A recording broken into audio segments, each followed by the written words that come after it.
Hello, everyone. Welcome to LOCKBEARD Phenomena number 65, the Phoenix Lights.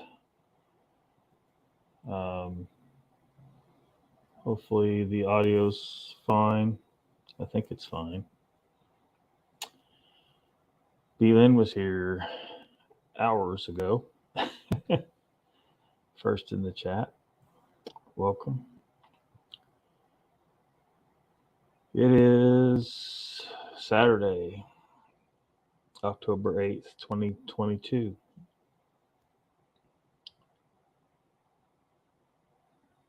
She says, hey, Lockbeard, I've been interested in this subject ever since it happened. To date, there's still no actual reason or proof for what this event was. Yeah.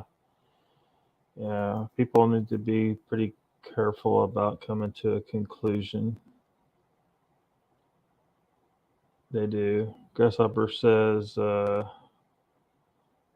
and stuff like that there. Not sure what you're talking about there, but welcome. Welcome, Mr. Lee and Donald and who else is lots of highs and hellos. Angel, welcome. Rex Hand, welcome. Get past all the hello.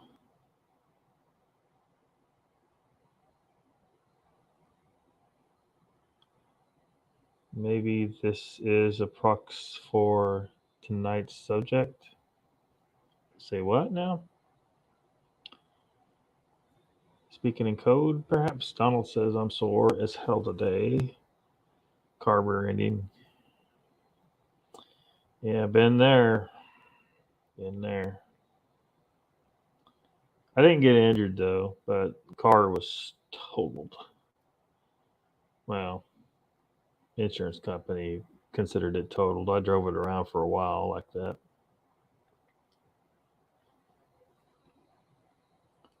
Yeah.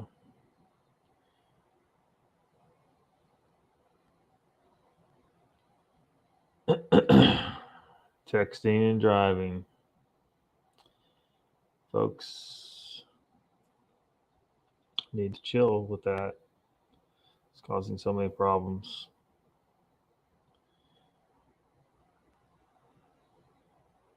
Gary's here. Welcome. He says, when one's eyes don't lie, discovering the truth to what's really out there. Now, sometimes your eyes can lie to you. Sometimes your eyes play tricks on you, man. Didn't have insurance? Yeah, it can be a problem.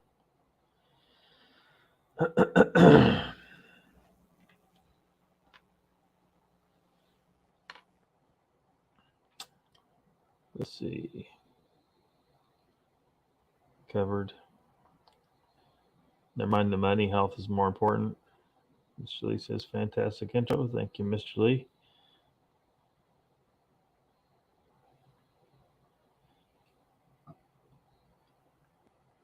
Yeah, when I got rear-ended, it was paid by their insurance because it was their fault. Health is better than any wealth. Gives you goosebumps. Thank you, Donald.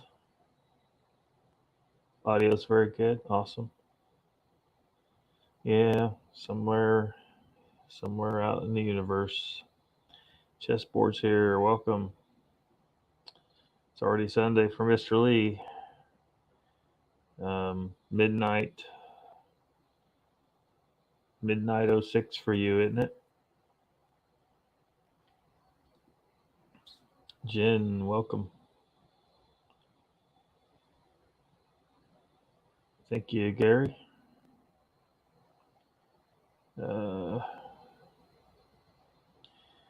StreamYard. I know StreamYard's been working on stuff because they've changed a few things a little bit.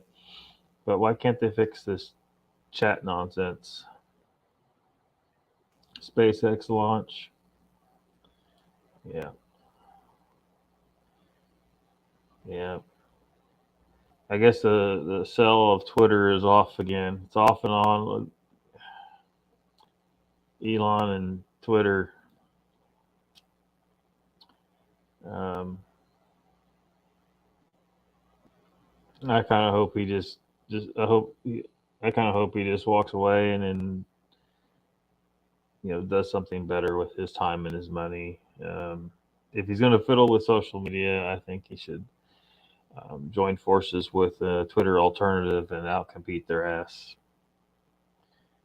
Um, Twitter deserves to be just crushed underfoot. Is what they deserve. Ida Bustamante is here. Welcome. Sandra Piper's here. Welcome.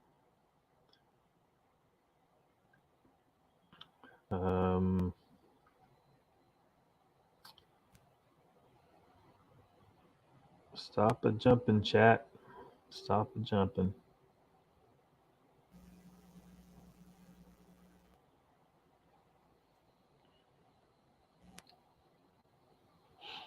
Rexand. Some people saying hello to Rexand there, I see. Awesome.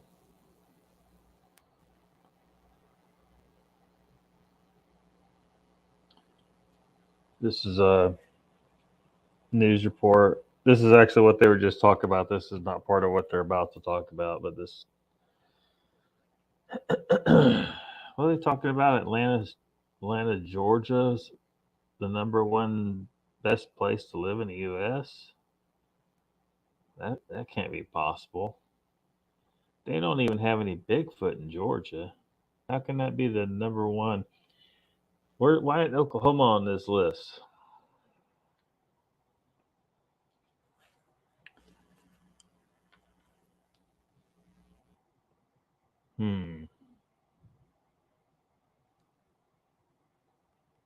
Arizona has a long history of UFO sightings, but a new study shows that our state is a hot spot for UFOs.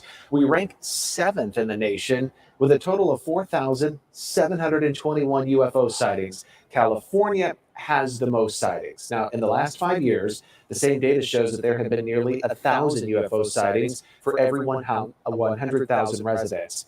And some other facts released in that study: nearly 4 in 5 Americans believe aliens do exist. 56% of people surveyed believe aliens have actually been to Earth. One of the most popular phenomenons, of course, in Phoenix is called the Phoenix Lights. Thousands of people reported seeing a V-shaped light formation in the sky over the valley. This was back in 1997. There has still been no explanation for it. If you're considering... Yep, no explanation. Let's see here. Yeah, chat just rolls. Chat's just a rolling. Cowboy here? Did I skip him somewhere?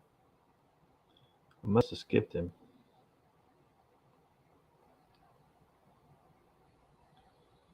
Cowboy saw a Phoenix light. So did Moog's dad. Was Moog? Yeah, I was kind of wondering that if Moogs was there when this happened.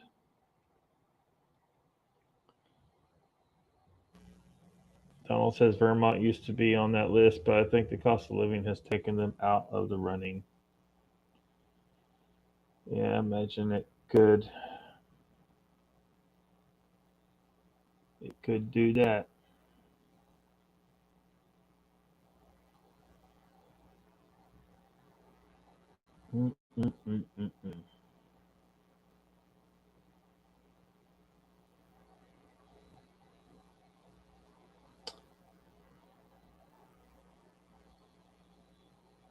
The story that's baffled people in Phoenix for more than 2 decades. If there were iPhones or Twitter back in 1997, the Phoenix Lights would have been trending for weeks. It's a huge story back then and continues to raise eyebrows today as the focal point of a list of documentaries and books. This Wednesday marks the 22nd anniversary of the lights that were described as everything from extraterrestrial visitors to flare and secret government aircraft, even a hoax. Team 12's Tricia Hendricks spoke with a woman who witnessed and documented the Phoenix Lights.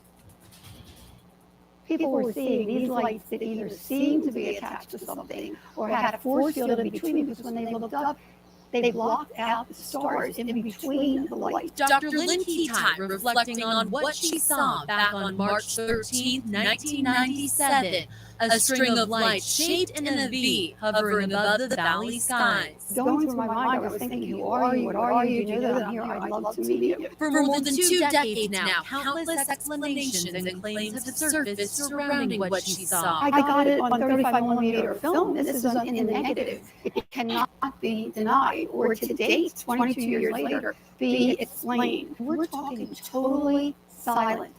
At rooftop level, people watched these phenomena just glide right over their heads. Authorities have said the lights were flares used by the Air National Guard, but many still believe this was a signal from another life form. I saw these things up close and personal. They were not flares. The lights in the sky still a mystery to many. Some people can't deal with this topic. Some people don't want to, and that's okay. Lynn's mission is clear. She wants to make sure the world doesn't forget the Phoenix Lights. She even wrote a book, The Phoenix Lights, and produced an award-winning documentary of her sighting of floating orbs. People can make up their own mind. I'm not saying what these are. People that have an experience, a true paranormal experience, it's not a belief. It's a knowing. And as I tell everyone else, keep looking up. If you'd like to watch the Phoenix Lights documentary, a special screening will take place on March 17th at the Harkin Shea Theater. In Scottsdale, Trisha Hendricks.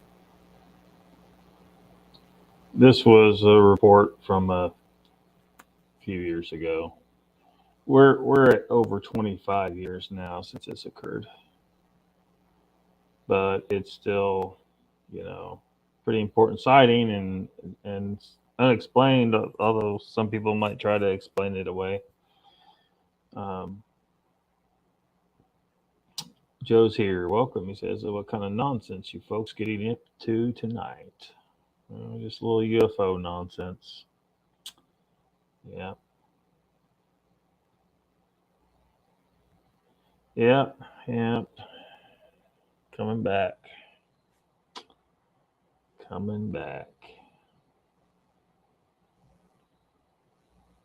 Explain Phoenix Lights? Are you not familiar with the event? Well, it sounds like there may be more than one thing that was observed, or things. It depends on how you interpret what they were looking at. Because like she was saying, a lot of people didn't say that there was one object with the lights were on a large object, a huge object. However, other cases of lights like this, they see them in there and the lights move independently. Although I saw somewhere where they were talking about one of the lights on this object was moving from one location to another on the object somehow. So however that works, I don't know why that would be, what that means. If you're not familiar with it, you're going to get some of it in some of these videos, so you'll kind of know what happened. Chinese lanterns strategically tied together. Do you really think that's what it was? Because there was that case later on where a guy claimed that he used helium balloons, and I got a news report on that too, with flares tied to them. But of course, we don't. The guy didn't have his identity revealed, as far as I'm aware of, and so how can we confirm that he isn't just some government agent giving us some bullshit story, or just some crazy person that wants attention or something? Pug ugly guys. Yeah. Mr. Lee says, Joe, you are insulting my dog man. Is he? Well, did Joe pass hello? I don't think Joe Pass is here. I think Mr. Lee or somebody just mentioned him. audio is echoing badly when you play the video. I was afraid of that. I don't know how to defeat this. All right, I'm unplugging the headphone now.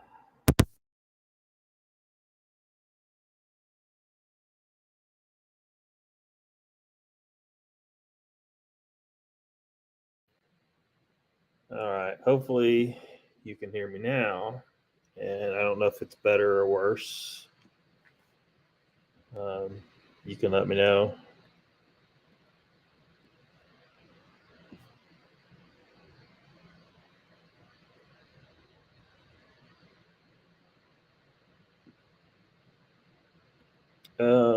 Puppy Monkey Baby, Mr. Lee.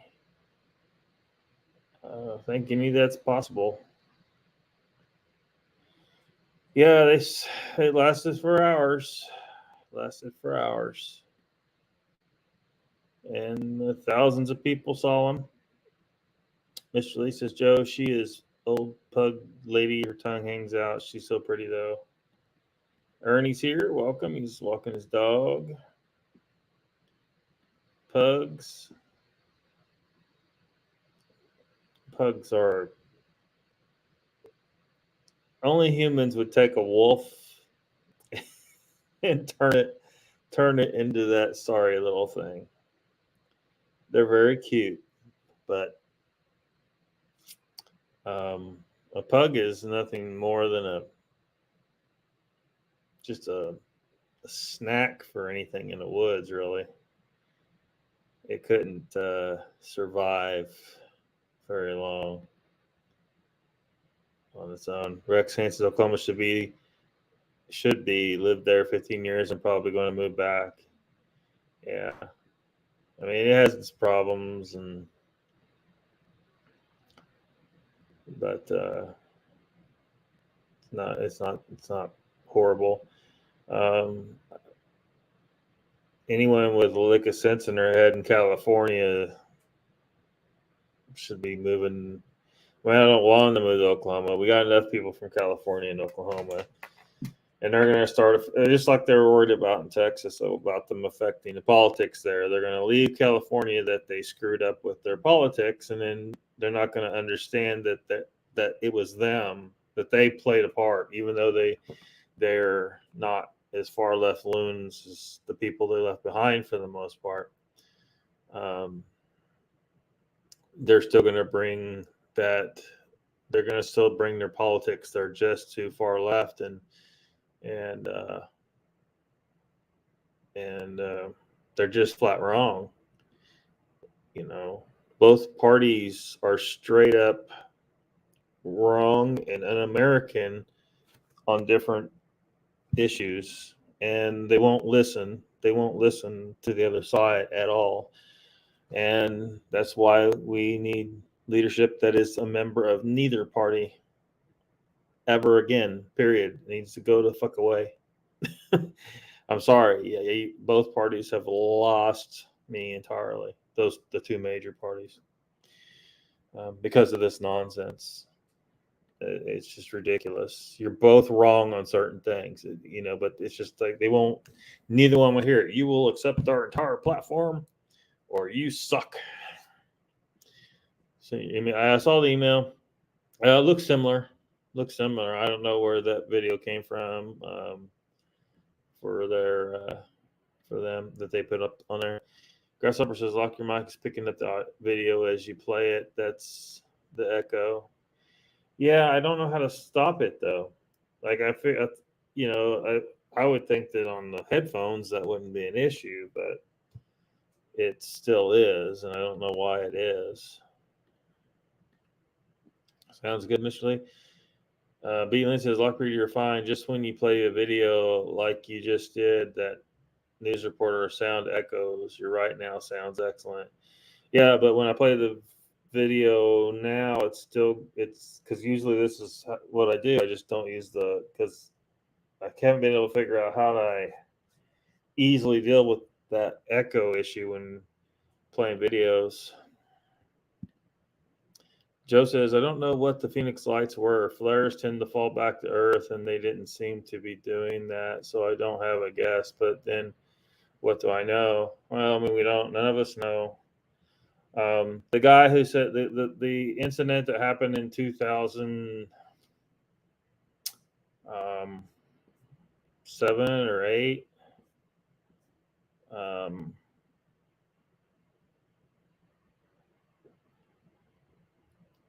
Let me see if I can find out. Yeah, the one in 2008, the guy claimed that he tied flares to helium balloons.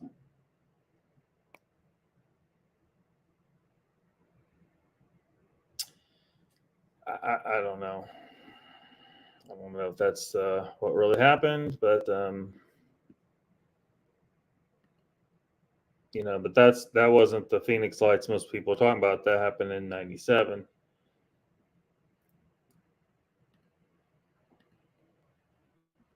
Let me bring up another news report.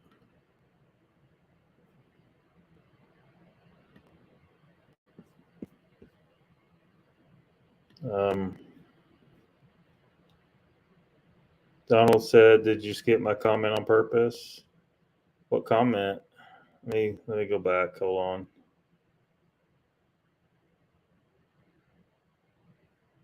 Oh, this one? I don't know how I missed that. All I know is it wasn't the mothership. It was a prank of some sort. The Phoenix light, well, is awful huge just to be a prank. You know, why would aliens come and just gently fly over, silently, just gently fly over with lights on? You know, that they want to be seen. They're like, are they all up there pointing out the windows and laughing at us? Look at those stupid humans looking up here like they ain't ever seen a spaceship before. It just don't make any. It just doesn't make any sense to me. It would make more sense to me that what we had was an energy fluctuation, frequencies interacting in ways they're not supposed to normally. It would make more sense to me that we were seeing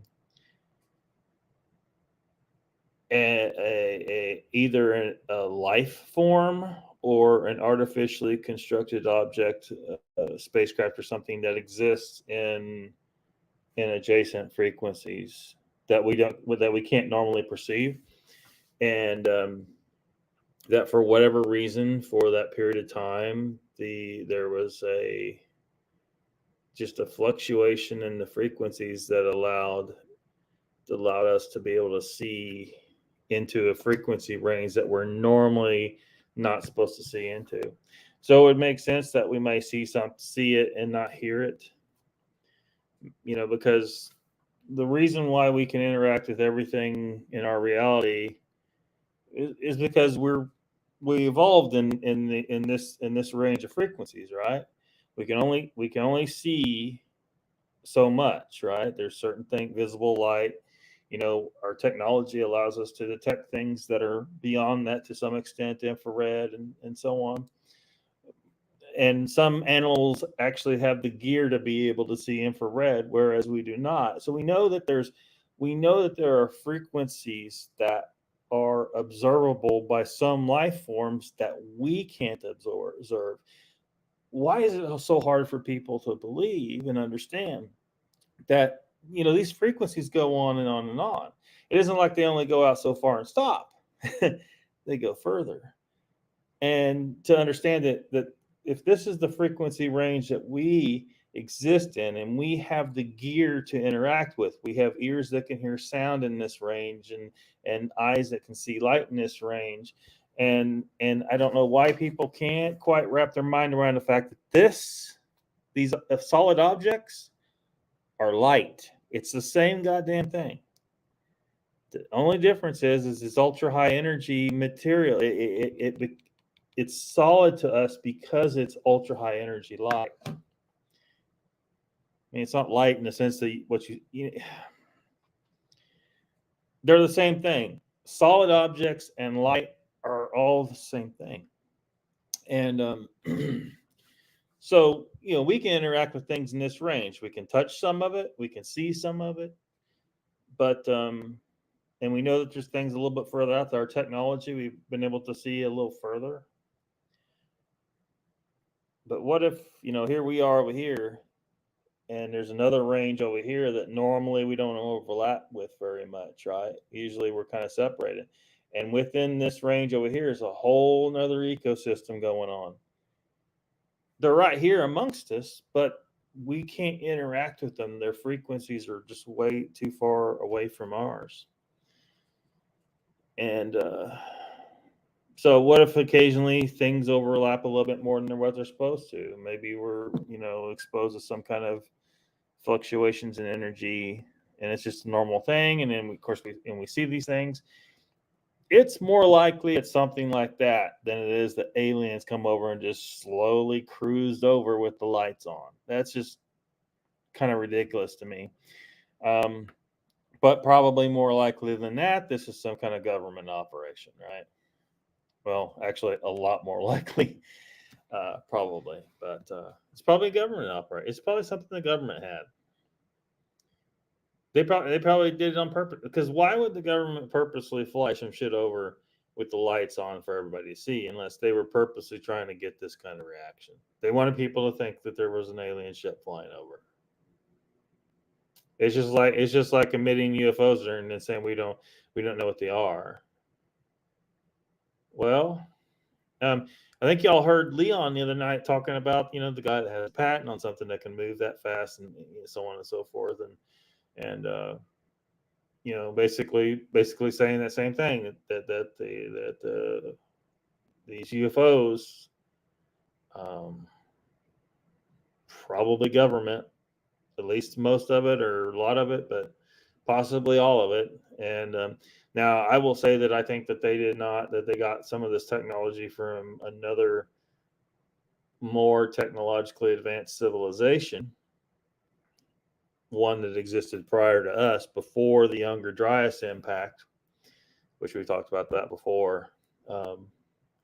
And some of their technology was left behind, and the government, anytime something pops up in an archaeological site, they'll guarantee you the government's all on top of it, because they were technology. There's no way they constructed all the things they constructed without having, for example, anti-gravity technology, which is totally a possibility. It's just that most people can't quite wrap their minds around that possibility. And again, like I was mentioning last night about Ken Wheeler, I'm always trying to tell people that, look, I know it's when you first see the guy, you're like, what the fuck is this?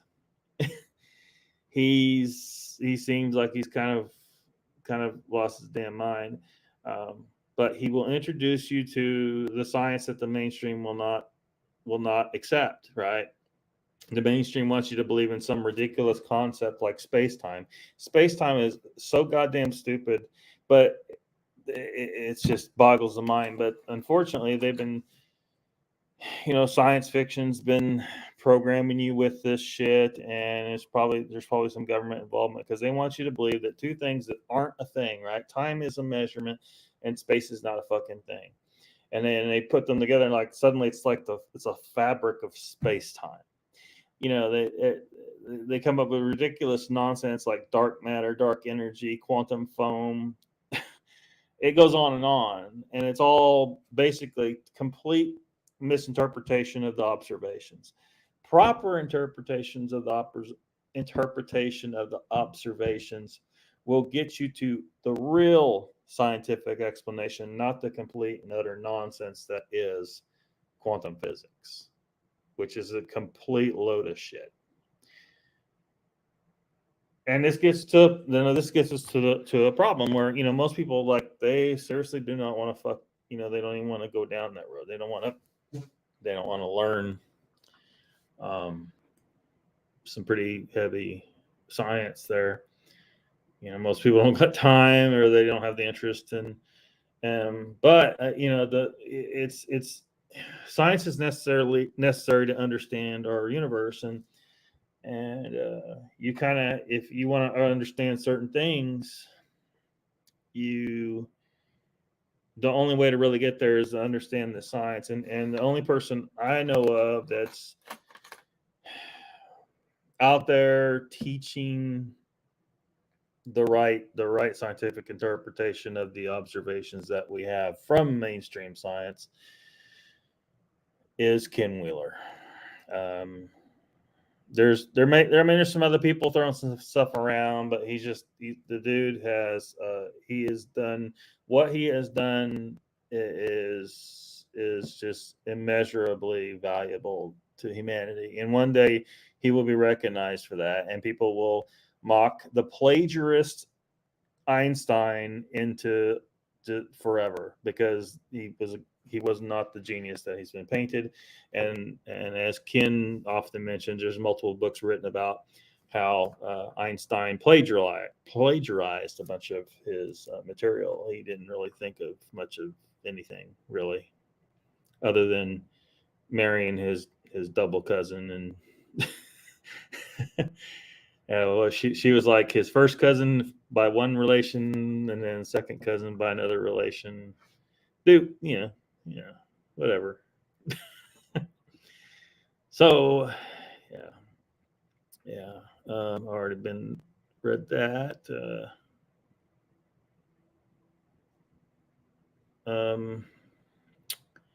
Where was I at? Where was that? Here we go. Liberalism is a disease. Like anything out there, politics is a pain in the arse. Yeah. I mean, there's some liberal positions that I agree with, because they're the ones that are the liberty, right? Because Democrats want liberty on these set of issues over here, and Republicans want liberty on this other set of issues over here. But they can't seem to understand that we need to have all those liberties. The lefty ones and the righty ones. We need to be goddamn free. And they're both trying to take certain liberties somehow, some way.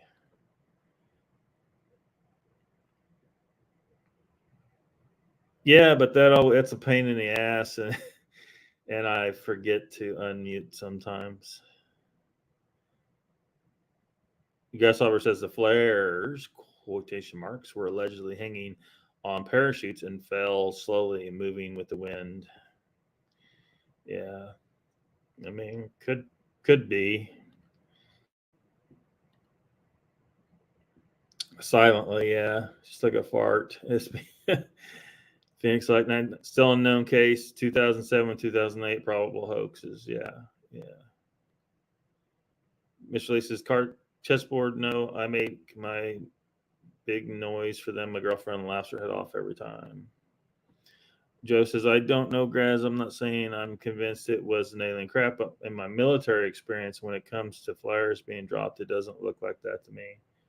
Is it because I would think that they would move around too much in relation to, because how would you keep them in that triangular shape if it was just parachutes, flares and parachutes, unless they got some sort of ability to, like their drones, to control their, which, we have drones out. This one, that really, 25 years ago, government probably had drones as good as what we can buy today, for all we know, because they're always, they say they're always 20 years ahead of us or so. Joe says, holy crap, I just realized I have a wrench. Yeah, I handed out a bunch of wrenches recently. Joe, correct, they're not flares. Yeah, I don't think they're. I think the most likely explanation is probably military involvement, but flares. Has he never had a wrench before? Where's Raptor at? Apparently, Raptor don't want to have his wrench. I guess which I don't understand. Raptor has been upset about wrenches being heavy-handed with him, and now that he has the opportunity to show how it's done, he don't want the goddamn wrench. Which, hey, finally we heard him on Pat's call-in show last night, and heard his voice, and he did not sound the way I expected, and apparently some other people have said the same thing. Because the way things come across in chat, it always seems like English is his second language. Like he like sentences don't quite make sense sometimes, and his reaction to things just doesn't make sense sometimes. Like he doesn't quite understand what's going on. But on the phone, he sounded like a perfectly normal American. So I don't know what's going on. Like, is this what it sounds like when you communicate in a chat room with someone that has an ancient phone? Because he says he has an old ass phone. We need Raptor to get a new phone. He's probably scared. These new phones are scary ass motherfuckers, though. They listen to everything you say. Yeah. Falling way behind again. Yeah. Yeah. Almost, Mr. Lee. The wrench in your situation. Danny's here. Welcome. Welcome, Danny. Makes so much sense to you. Yeah, it's just I just know that a lot of people, if they step in there, like it's going to take time.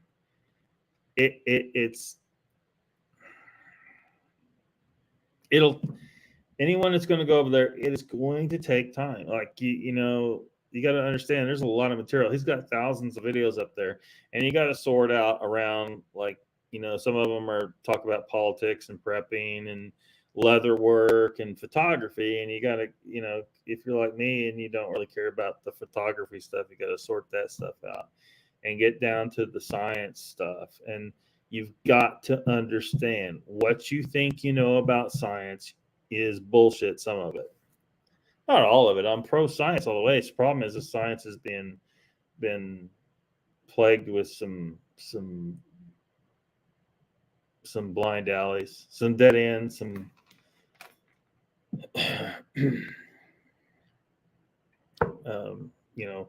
quantum, people, so often you run across people that are questioning the how is the earth a sphere? Well, of course, that's pretty solid science. Is evolution real? Yes, of course evolution's real. That evolutionary biology is extremely well founded. It's extremely well supported. There's such a huge mountain of evidence for that. It's almost laughable that anybody questions evolutionary biology at this point. But quantum physics is such bullshit that it's just laughable. I feel like anthropology is falling apart in some regards, or they're falling behind. Like I don't know how long. Because the moment we heard the news that we Neanderthal DNA is present, and not only is it present, we can see different amounts of it depending on what area of the world you're from, and the highest concentration is the highest levels of Neanderthal DNA is in the European population, of course, as it should be, because that's the area that the Neanderthals were at, and that tells us that we bred freely and normally with them. This wasn't lions and tigers, which are pretty much speciated but can still produce a dysfunctional offspring. They produce some kind of offspring, but it's not a normal reproductive situation. But with the Neanderthals, we apparently did reproduce just fine, which means they were not a separate species. And anthropology should have jumped on that like that, and they didn't, because I don't know why. Is it because people would reject it? People would not be able to absorb that and get it to their head like, no, this is the knuckle dragging idiots. No, these people were not knuckle dragging idiots. They were at a pretty much equivalent level of technology as we were at the time, although they had a bigger cranial capacity. They were not knuckle dragging idiots. They may have had a slightly different behavioral characteristics, which we see in different races of people. It's normal. It's not fucking, some people can't understand. You have genetics that govern some of your behavior. It's not just what you look like. It's not just what kind of foods you can handle or what kind of diseases you're more susceptible to. It also goes to how you think and what your behavior is to some extent. Everyone in this human species does behave, within a certain this range, but some people will be kind of more over here, and some people will be more over here, but they'll still be, in the human range. But there is some variation, and I'm sure Neanderthals had some of that, and but that kind of went on a tangent there. But the reality is they were the same species as us. Neanderthals were not a separate species; they were a race of people, and they just got blended out. They were the first Europeans, really. They were the first Europeans. Yeah,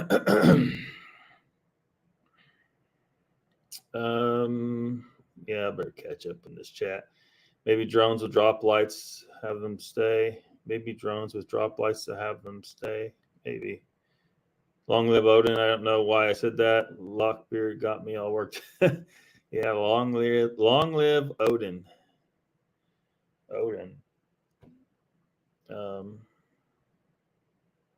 Like the ancient monarchs, most of the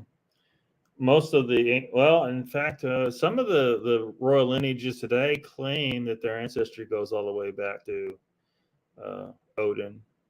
But those are the real kings. I think, when I was talking to Mr. Lee about who is the legitimate king of Britain, but England today. And of course, we were looking at that documentary where they said they traced it to that guy in Australia, but no, I say it goes back before his line, before some invasions took place and some religious turmoil to the ancient pagan kings in the British Isles. Some descendant of them should be the king. The king, not just. I don't think there should be just one king though, because you have England, you have Scotland, and so forth, and there should be at least 3 kings in that region there. I think, but because it's too much territory for one king to have control of. Hold the fort, Donald. Is Donald the skip? Donald, where's? Run to the store. Gotcha. Joe says, I don't talk politics. Why? Because I'd rather like someone for all the stuff we have in common instead of not liking someone just because they're political leanings. Yeah, there's been people have some serious falling outs over politics, and I mean that's becoming more commonplace because they're programming people like that. The television's that's why everyone should throw their damn TV in the trash and never buy another one. And then when you find your entertainment on the computer or on your phone, just be extremely mindful of what you consume and try to identify when it's full of programming and ridiculous brainwashing that you don't want. Donald says, one more comment, if solid object DEFCON 12 would have been implemented and every jet on the West Coast would have been scrambled. Yeah, and so like the scenario I was describing, that what we were seeing was something that would normally be completely invisible and not something that we could physically touch over in one of those other in an adjacent range of frequencies. So it would make sense that we might be able to get a visual on something in that other range of frequencies on occasion under the right, electromagnetic conditions. It may not be detectable, um, by radar and stuff like that. So, they're literally would not really, we would see this thing and it may be completely solid object, but they could fire missiles at it all day long and nothing would goddamn happen, except for nukes. I think there's a problem with nukes where the effects of a nuclear explosion can be felt in greater frequency ranges than just the frequency range we're in. We got, because we're too stuck in the human mindset, our narrow frame of understanding of the universe, our narrow perceptions of things. And one day people will they'll get it. They'll understand there is vastly more to the world around you than what you can actually perceive, or that you will ever actually be able to perceive. It's some people want to call it other dimensions or whatever, but I don't like that terminology. It's all the same one universe. There isn't other dimension, and they watch stuff like, the multiverse stuff and science fiction, and they listen to mainstream scientists saying, oh, well, there's got to be, multiple realities, this is what the math tells us, blah, blah, blah. No, you guys just don't fucking understand how this shit works. I mean, you guys look fucking like dark matter, man. Quantum foam. It's just, they don't understand,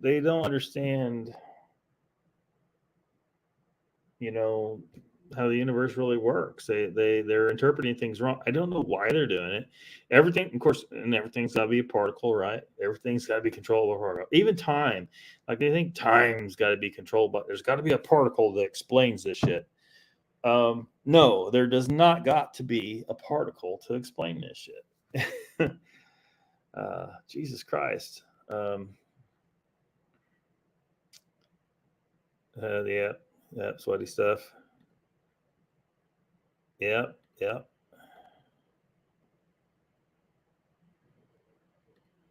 Wrench. Jen, you don't have a wrench?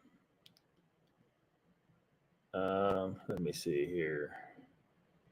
You don't have a wrench. How did that happen? We can fix that.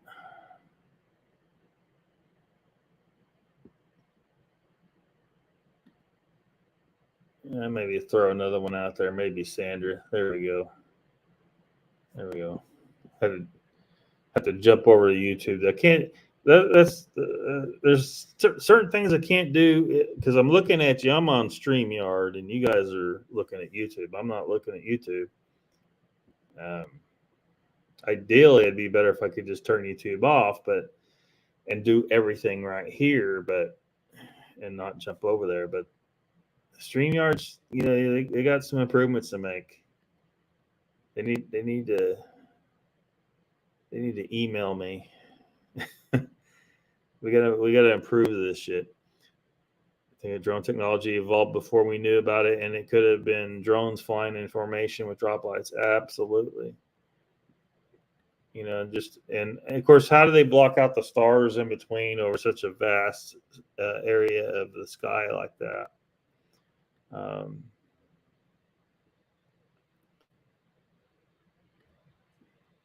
Hey, I mean, Jen don't have a wrench on your channel, Joe? Gary says, to buzz around, saving gas. Almost like saying he saved a lot with Gecko. What in the hell is he talking about? Old phone, maybe a flip top. Maybe that's what. Maybe that explains it. You can interact perfectly well. Tracy says, hello, people. I would type everyone's name, fingers numb. Let's go. Welcome, Tracy. Welcome, Mr. Hugh. Welcome, welcome. Lots of welcomes here. Lots of hellos. I'm scrolling down because I'm way behind, so if I miss anything, sorry. Pistol. Oh, Jesus. Of course, the chat vanished again. Joe, there's a new series started, Werewolf by Night. Well, hopefully they made it good, Mr. Lee. Streaming. Is it on streaming? Disney Channel. Joe says, names are just names, a way to give some kind of classification. Neanderthals were a human species, just like so many others. Denisovans were humans, so were Homo erectus. Well, yeah, but we have to actually designate like a population of a kind, right, that can interbreed normally. There's the designation for that is species, and so. And that's an important designation because, you know, we could, if Homo erectus cannot interbreed with Homo sapiens, well, that's why we need to name it, you know, with a species in the species position, erectus, right? Homo is the genus, erectus is the species. And if we got Homo sapiens over here, we know from the classification that they are separate species that cannot interbreed with each other. So that they need to name things accurately and get it changed when we get the new information that proves that proves that something is this species or that species. And so when that information came across, they should have immediately changed Homo neanderthalensis into Homo sapiens subspecies Neanderthalensis, because you could designate it as subspecies, but it would still be our species, right? It's just you know, to me, subspecies is just another name for race or breed or whatever. But if they don't stick to that rule, then we're just getting a bunch of just garbled up science that's it's a failure. They failed. I'm starting to see some reference. I have seen some reference of late to Neanderthals as Homo sapiens Neanderthalensis, though. So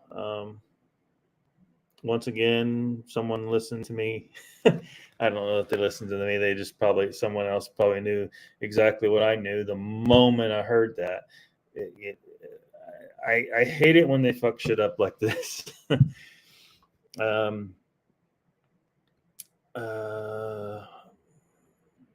Pass nothing. Hit it, knucklehead. Heidelbergensis, Floresiensis, the list goes on. They were all human. Well, yeah. I mean, if you're referring to the genus, yeah, but we need to differentiate what species. We need a difference. Like I said, we got to differentiate because I don't believe for a second that Heidelbergensis or Floresiensis are separate species from Homo sapiens either. They're naming them as if they are, but I don't believe it's the case. And I would like to see the science done. Hopefully, it will be eventually to prove me right on that stuff. There, I think that eventually, if we can get accurate science or good enough science to prove this, we'll be calling them Homo sapiens subspecies Heidelbergensis, Homo sapiens subspecies Floresiensis, and so on, and possibly going all the way back to Erectus. And the reason is because we had Erectus in some areas or Gaster in other areas, and then of course there's a whole debate. Well, are they really just the same thing? And the answer is goddamn yes. And and of course, they're spreading out across the world, and so the genes are mixing too much at that time already. At the time of Ergaster and Erectus, and the genes are mixing because humans are intelligent enough that they're moving around and able to adapt to a wide variety of habitats, which means you got too much gene mixing, you are not going to have speciation. So, unless because you need to have some form of, typically geographic isolation, but there can be other forms of isolation. But without that, you're not going to have speciation or differentiation into separate populations that their genetics are different enough that they can no longer interbreed in a normal fashion. And I don't think that it was remotely possible from at the latest Erectus, and possibly going back further than that. So when they name these things as if they're species based on precisely dick, because somebody wants that, oh, I named this species, I discovered this species, I found these bones, and they're a new species of human. Subspecies, perhaps. You're jumping the gun, claiming it's a separate species, and so I'm about ready to fight with anthropology. I saw it was a species of human. Yeah, and yeah. So you normally, when I'm saying human, well, most people, they're thinking Homo sapiens, but because you're thinking, it sounds like you're thinking as far as the genus, right? Homo, the Homo, the genus, and that's the genus of humans. So yeah, I mean, maybe we need to be more careful when we say, human, if we mean specifically Homo sapiens as opposed to the whole genus of humans. But like I've said, gene mixing has been too much. For these differentiations to occur. So I don't think that if Sasquatch is real, I do not think it's a separate species either.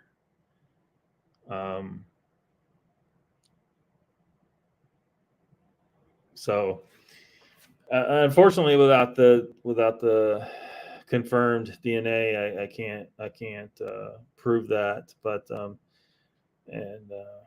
mean, could try to go through my entire reasoning behind that hypothesis. But most people are still not going to accept it. I mean, we still got people that want to believe in the ape hypothesis, and calling that a hypothesis, I think, is an insult to the word hypothesis. But because anything we got that remotely approaches credible information about Sasquatch indicates that they are most definitely in the Homo genus. There's no goddamn way they're not in the Homo genus, and I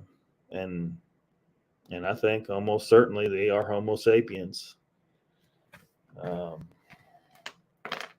if they are, I hereby claim naming of this creature Homo sapiens subspecies Salisburyensis.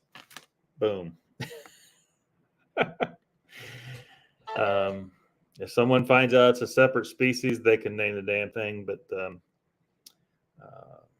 because I don't think I've heard anyone say what I'm saying about this, so I think I get to claim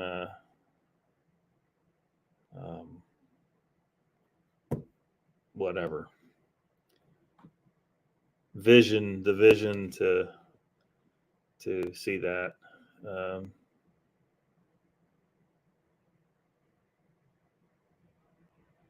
Jen says his face alone says human. Mr. Lee says my mind boggling when I think about how much we've been brainwashed one way thinking. Oh man, even nutrition, everything, man.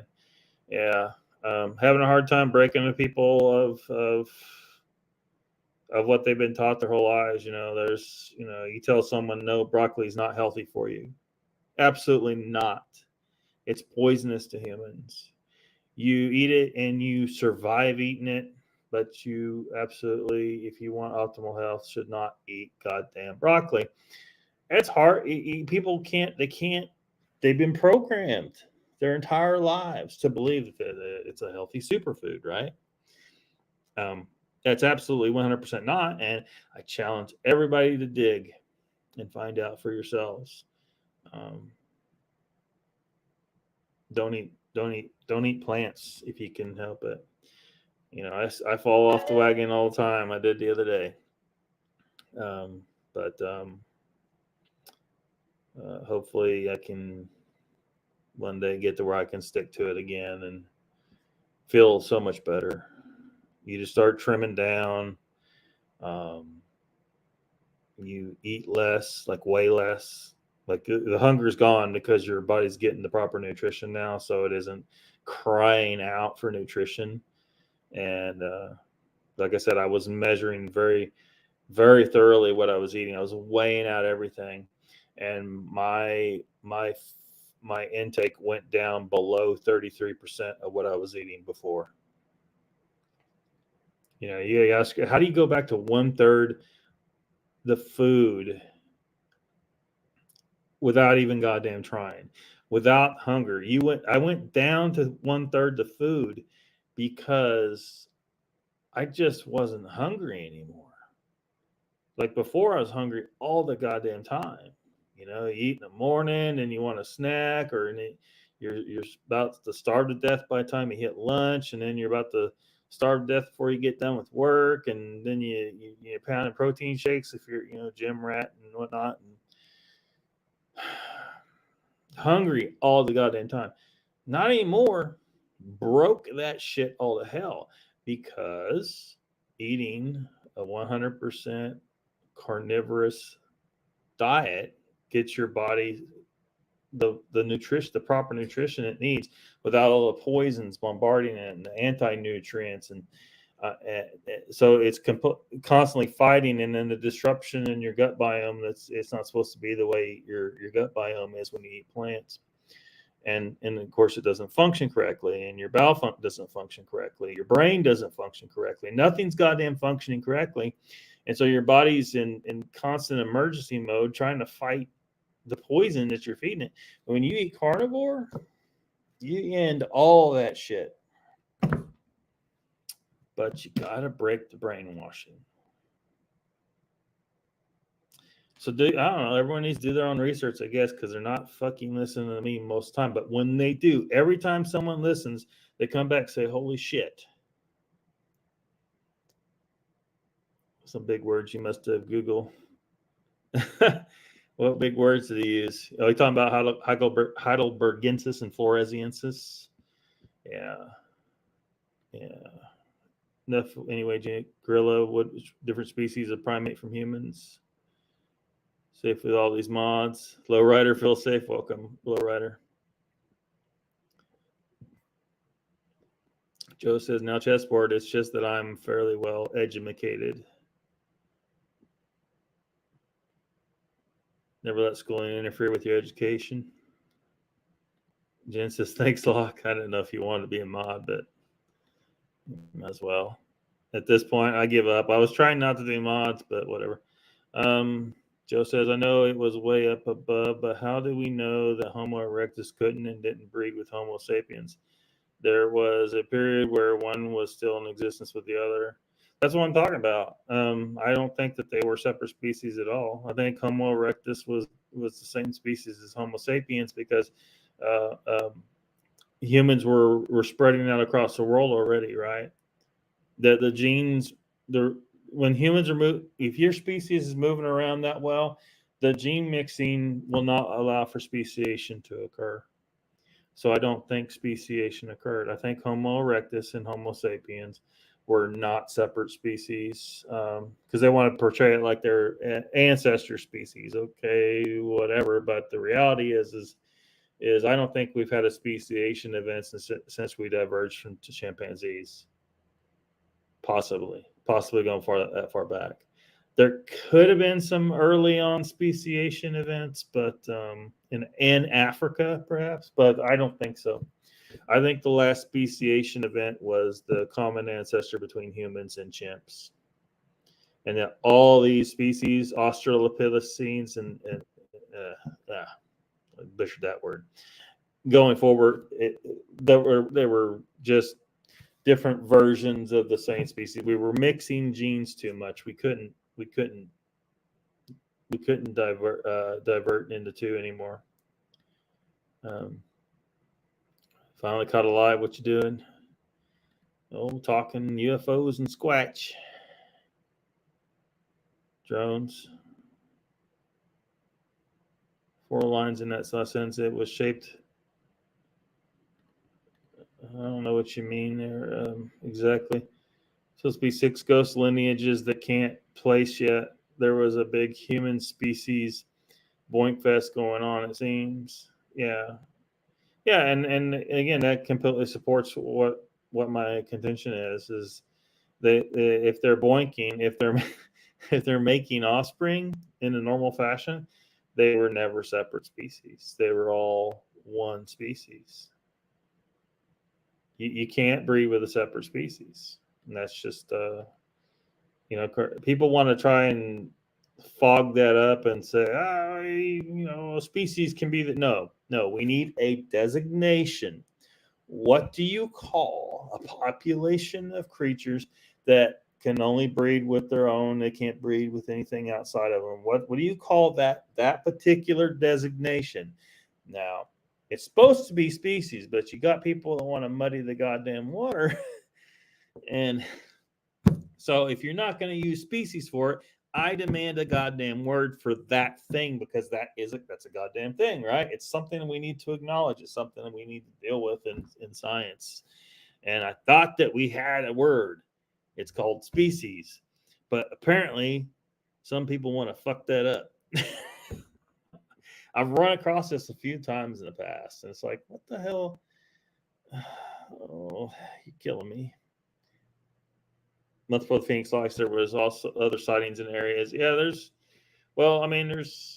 sightings going on. It's just has a bad ring to it. Yeah, it's an unfortunate name for our genus. Yes. Only because of the ignorance of some people chessboard. Mr. Lee says, Lockbeard, would you consider having a debate with Dr. Meldrum? I don't know. Why do I need to debate Dr. Meldrum? I hope that he's legit, but I have my doubts. I don't know why. I don't know how a debate what purpose would that be? Belongs in the genus, I think. I could be wrong, but somehow I don't think I am. No, the morphological characteristics, as well as the abilities, right? What a big creature like that being able to avoid humans this well. They get seen on occasion, but yet we never catch up, right? If we normally see an animal, we eventually catch up to it, right? We'll eventually catch up to it. Science will catch up to it. They're determined. The only way to explain this is I think at this point, well, it's not the only way, but I think it's beyond just being extremely elusive. Like, because a lot of people they've never seen a mountain lion, right? Or even a black bear, but they're out there. If you really look for them, you'll find them. There's people hunting black bear. That's why I was kind of making fun about the bear's den. It's like, okay, I mean, that's nice. You filmed baby, black bears giving birth in the den, but that only really that's not as impressive as filming something in the play. The giant squid. He filmed the giant squid. Now that's a little more impressive, I think. You got to chase up down the big ass ocean, but when you can track black bear, you can find their den and then stick a camera in there and just wait. It's okay, but don't want to ride him too much on that. But No, but yeah, the morphological characteristics and the ability to stay clear of us as well as they can. If it was just an animal, you know, we would probably have more cases of them acting, you know, as far as like attacking people and stuff. But there seems to be a very, very strong culture. There's either it's a very strong culture or a very strong behavioral, genetically programmed behavioral characteristic not to attack humans, just to get the fuck out of Dodge if you see a human. This is why when you have cases where they do attack a human, people claiming that they were attacked by a Sasquatch, I have a little bit more skepticism of them stories. If Sasquatch has been attacking people, I think we would have caught up to him by now. Because that kind of motivates you to, yeah. So Gary Johnson says the following, like no one will comprehend it.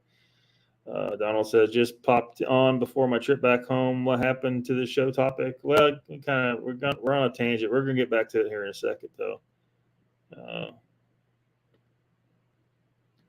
Drive home. God. Sonic. Get Jay. Mark Dobbins here. Welcome. Chat's trying to lock up on me again. Trouble with pewter. Patty Lindsay says, Lockbeard, when I suffered a throat injury, the doctor ordered a red meat only diet until I healed. Said the red meat was what I needed most, and he was absolutely goddamn right. Only thing I would tell him to add is to tell you, do not trim the fat.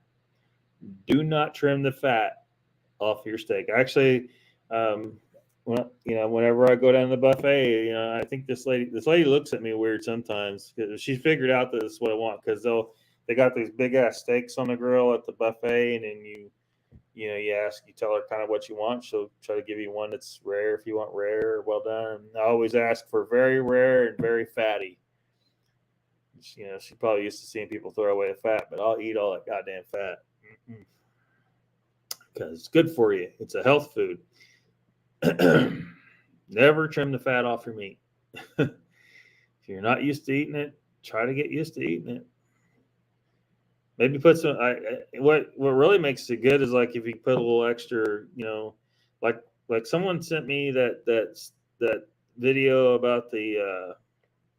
It's over in Europe. They're like the best steak restaurant in the world, and like he slices up their steak for them, and he takes a lot of the fat off, and they go and they put it back on the grill and get it crispy. If you ever eat crisp up your steak fat, it's really fucking good. You can do that. Like if I've done it when from corned beef, once you get it cooked, take some of that fat out of there and put it in a pan and just fry it until it gets kind of crispy.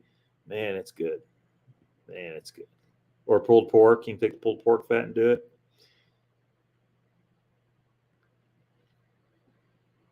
Well, I don't think you got him over there, Mr. Lee. I don't think you got him. Sasquatch flying our Phoenix. Yeah, Sasquatch is...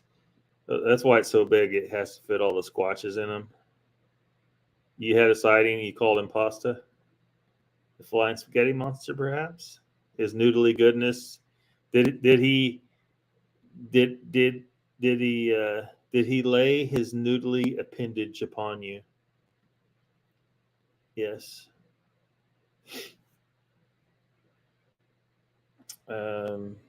Big plans next year. Joe says I have to jump off. See you, folks. Good anthropological chat. Lockbeard, see you soon. All right, I'll see you later, man. Thanks for dropping in. Rex says you have to figure what's more expensive steak. They don't want you to eat that.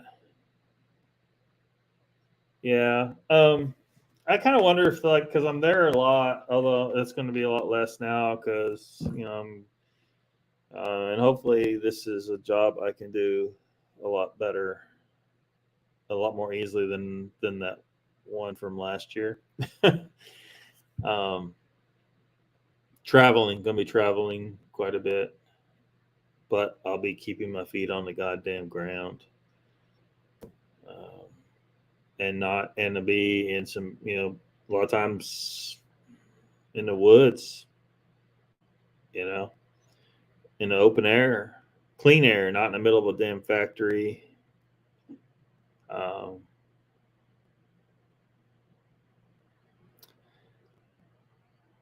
It's just a reality. My degree is not really the one I should have got. It's not the one I should have got. I should have got something else. But I didn't know that at the time. And, the advisors aren't really trying. It's a factory. A university is a factory. They're just pumping out. They're making money, right? They're making money. They're all about money. If they weren't, it's like it's like there's some really glaring, obvious things that happen too. Like, they just send you the financial aid. Oh, no problem. We'll get you these loans, but when the financial aid money arrives, they don't give it to you immediately. They hold on to it for a couple of weeks in an interest-bearing account.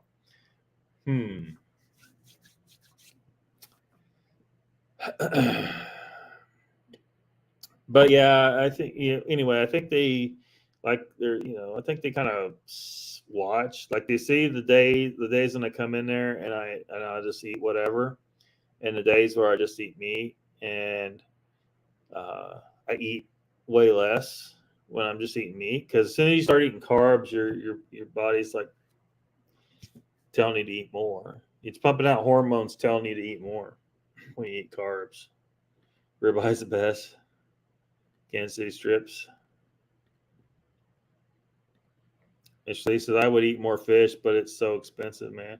Well, just go fishing, man. Hey, I seen this guy, I think I've seen a couple of them. Like, they're on YouTube where he's over in Great Britain, or they are people. They go out on the seashore and they'll go get cockles and stuff like that and cook them right there on the beach. Sometimes they might find crab, they might find some lobster. Like, maybe you could go down to the beach and, you got, Mr. Lee, you got beaches all the way around you. Well, you might have a little bit of a drive to get to but maybe you can do that. Yeah, Rex, there you go. Just go fishing. Go fishing. I wish I had some beach like that near me. Like, I'd be down there getting stuff all the time. The lake isn't, that's not good enough. Marinated in some Italian dressing. All right, let's look at this this report here. Today marks the 25th anniversary of a string of bright white lights seen over the valley in the late evening hours, and it's just kept people talking and curious for years.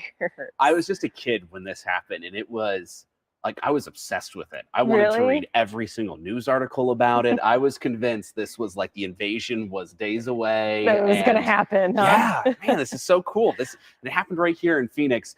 We're bringing in Dr. Lynn right now to talk to us just about the mystery of all of this here, 25 years on.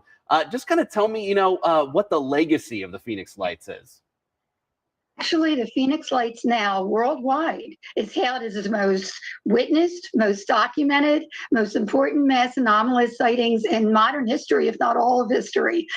We have come such a long way in 25 years. The story continues to evolve. It's so exciting because on Sunday, next Sunday, we have a wonderful, wonderful community event at the Scottsdale Harkin Shea Theater, where we show our documentary. It's one of our dozen International Film Festival awards. We're so proud of that. And it's very exciting to see it on the big screen, as well as speakers. We have Navajo Rangers who are law enforcement studying these phenomena, and there's a lot going on in the Navajo Range. We also have new witnesses that had up close and personal sightings during the mass sighting, as well as our own rock star and Phoenix Lights witness Alice Cooper is going to be doing a remote Q&A. And I have to say, for anybody that doesn't know about the Phoenix Lights, while thousands of people were looking skyward for a glimpse of the Hale-Bopp comet, they also caught a glimpse of Mile, and we learned from the National UFO Reporting Center just a couple years ago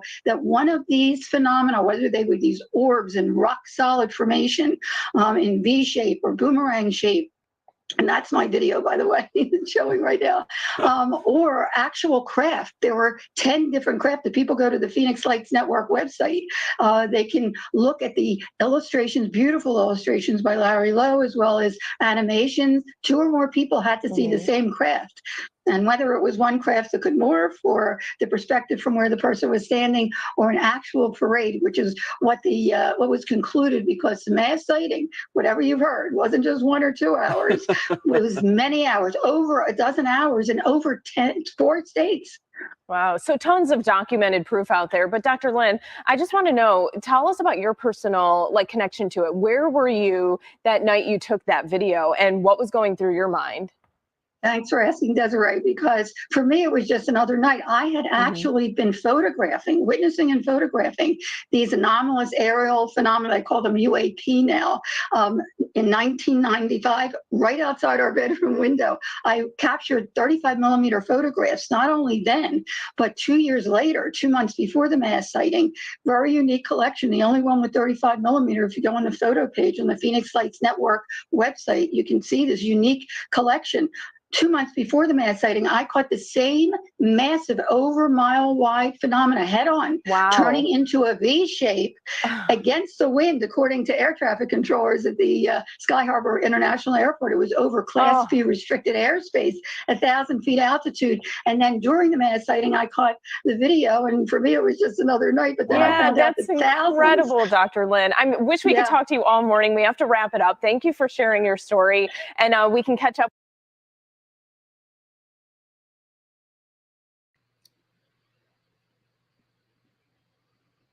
Actually, you can't stand the barbecue sauce, huh? There's some. I think some are Earth Tech, some not.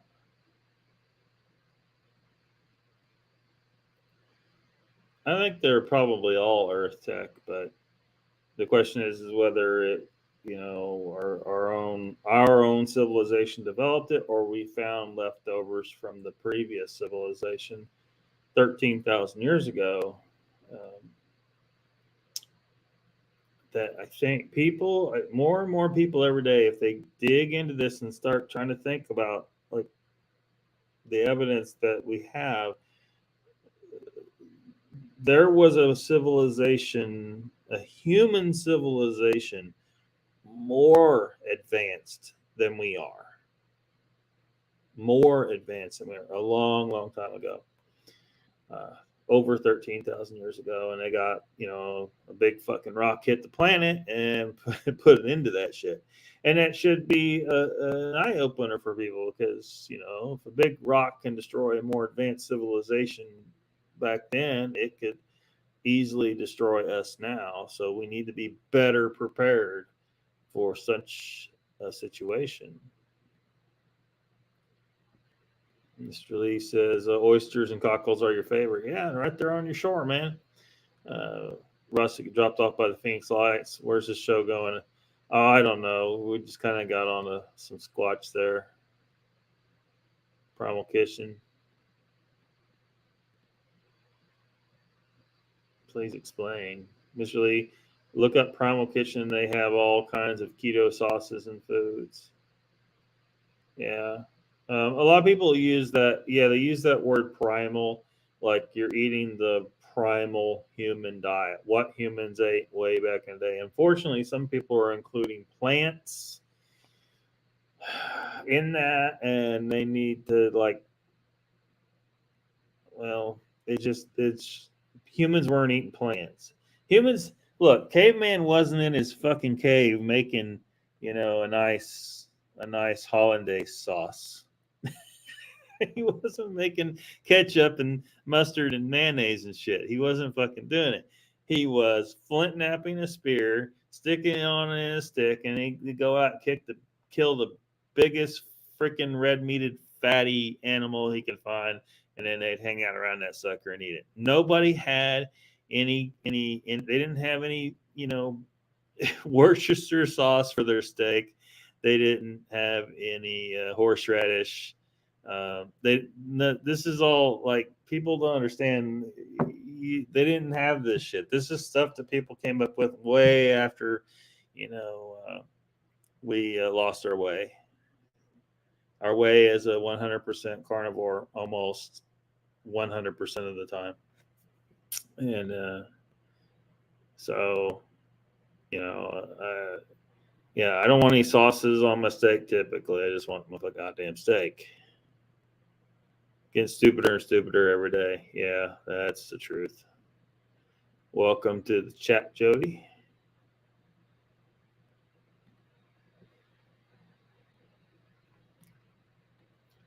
Primal Kitchen link.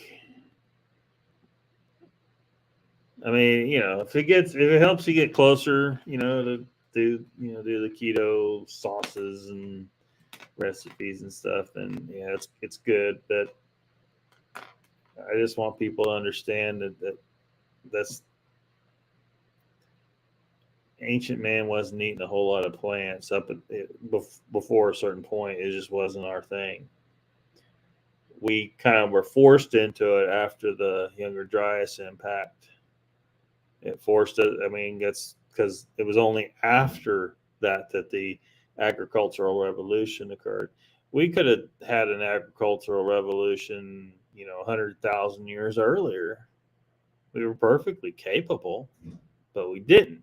And we didn't because there was, you know, hundreds of megafauna species on the surface of the planet, and that's what we ate. That's what we specialized in eating. We were the greatest hunters as far as using tools for the hunting. You know, our cousins, the chimpanzees, over here taking a little stick and putting it in a termite mound.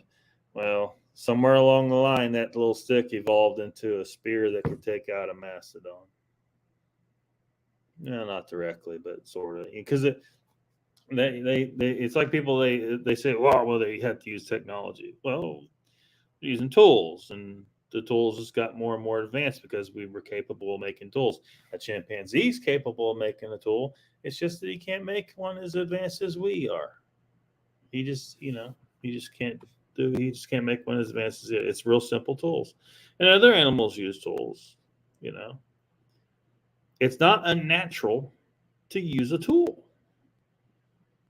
Nature made us capable of using tools. It's part of it's our thing, man. We never killed anything with claws. We never killed anything with our teeth. That's how come we lost our big, sharp canine teeth. We don't need them. Humans were never in our evolution running around trying to rip the throat out of shit. We used tools. We used our minds. Sharp sticks, a thrown stone, a trap of some kind, a net, all kinds of different ways that, because we're smart enough to figure this shit out and make these tools. Are any news from the job? They still trying to? Well, I talked to someone about that, and they said, well, they haven't seen anyone actually get, swabbed or even wear masks even at the headquarters now. I said they got rid of the mask rule months ago. So my plan is just just sign a document, and if the issue ever comes up, then I'll walk. I'll just tell them, say, look, I can't stay here if you're going to try and stick a potentially contaminated object in any orifice on my body. So So yeah.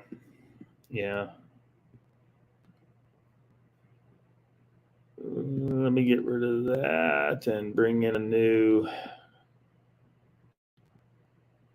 I don't know what all I got pulled up, but yeah, there we go. On April 21st, mysterious red lights appeared in the skies above Phoenix, Arizona. So strange. Witnesses were bewildered in the neighborhoods below. Brad Drenning fought to grab a video camera, rush into his backyard, and shoot video that was about to become the most viewed clip in iReport.com history. What if they're aliens? They have space. So weird, it's just hovering. It's little wonder that the people of Phoenix, Arizona are edgy about mysterious objects in the sky. A little over 10 years ago, a similar phenomenon known as the Phoenix Lights was witnessed by thousands in the area. It was a giant V, all right? And the right side of the V went over us. Then Governor Fife Symington even held a press conference about it, dressing one of his staffers in an alien costume. Don't get him too close to me. Years later, Symington admitted that even he had seen the lights and always believed they were not from this earth. I suspect that unless the Defense Department proves us otherwise, that it was probably some form of an alien spacecraft. Could this be the return of the famed Phoenix Lights? I'm freaking out. They're making a design. Maybe it's a warning sign. It's not a warning sign, sweetie. It's nothing to worry about. Turns out he's right. Some guy who wants to remain anonymous has come forward to admit that these mysterious lights were in fact road flares hung from helium balloons. I didn't know if there's a law against it, but I mean, people launch rockets over at the school in the field, so it's similar to that. That's a great analogy.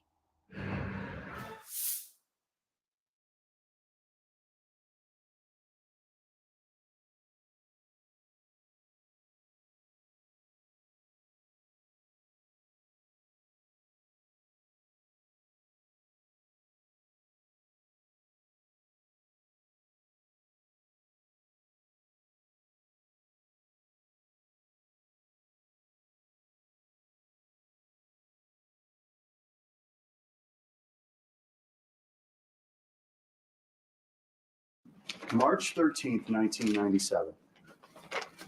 This event called Lights Over Phoenix. What did you see? Well, I saw a huge craft just kind of come right over Squaw Peak. That was, it was just breathtaking.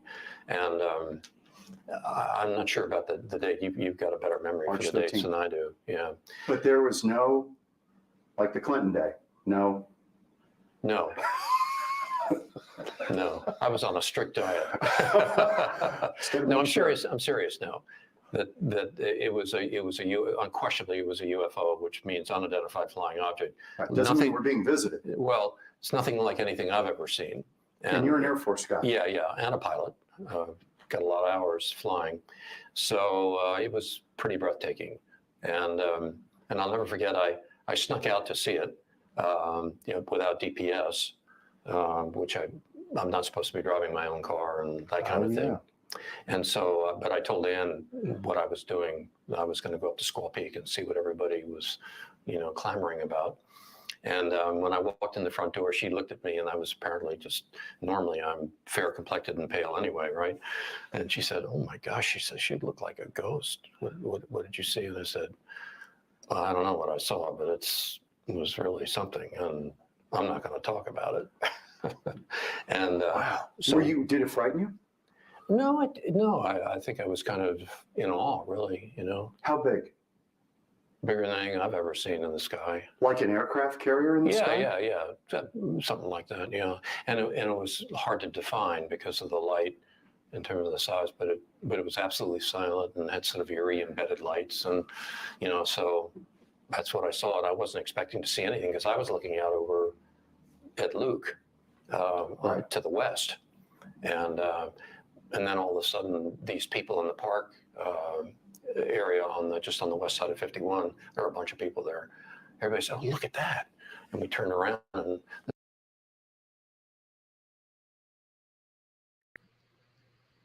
is the Did the video have no audio? Or are you talking about me? I know I had no audio before this video. Could you? You should have had audio for the video.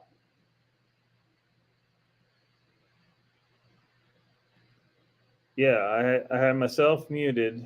I didn't get unmuted in between. But I got to be muted for the video, or you'll hear the echo.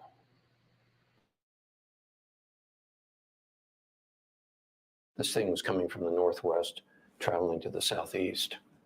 We now know, and it really hit me when we were watching the Diamondbacks in Game 7, and the B-1 flew over. Mm-hmm. Over. It wasn't. Yeah, it wasn't a B-1 bomber. But that thing all of a sudden out of nowhere appears. And, Yeah. I said to somebody that night, I said, well, you know, when they do test these, they test them in populated areas. They're new stuff. They test it to see if people detect it. Mm-hmm. Do you believe it was ours? Do you believe it was something from the U.S. government that they were kind of flying around? No, it wasn't even close to a B. It was much bigger than a B-1. A B-1 actually isn't that big. I mean, right. I mean, if it's at low altitude, it'll appear big, but no, this was totally different. Something, though, that you think our own government may have been kind of running by a populated area to see what would happen? Well, they certainly achieved their goal of stirring the pot, if that's what they were doing. But I don't think so. I think this was technologically far advanced.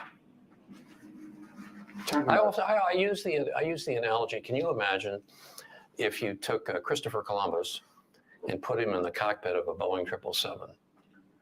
What his reaction would be? He wouldn't understand it. He would be convinced that this is something from another world, you know. Is that what? And I think I really believe that. I believe that. But I've always been open to that. You know, we're not alone in the universe.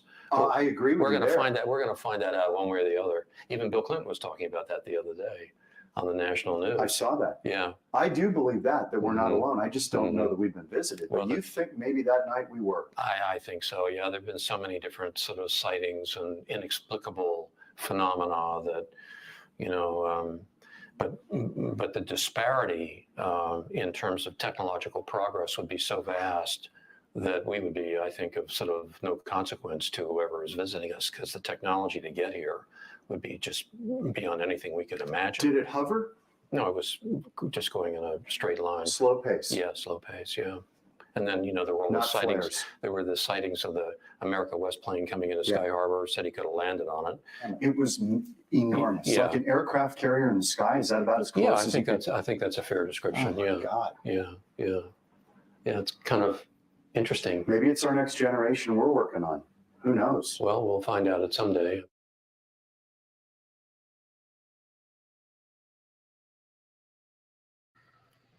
So yeah, that's the former governor. Well, yeah, I have to mute myself during the video. I'm not talking during the video.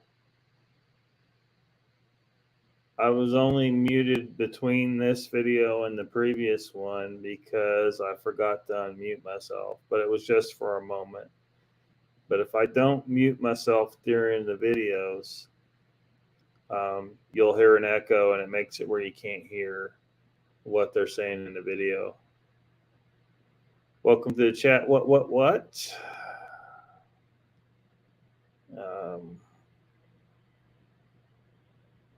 Is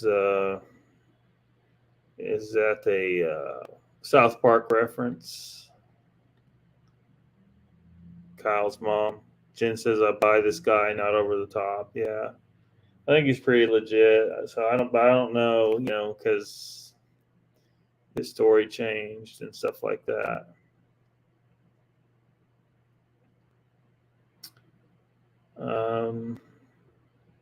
Mr. Hughes says 2121. I don't know what that means.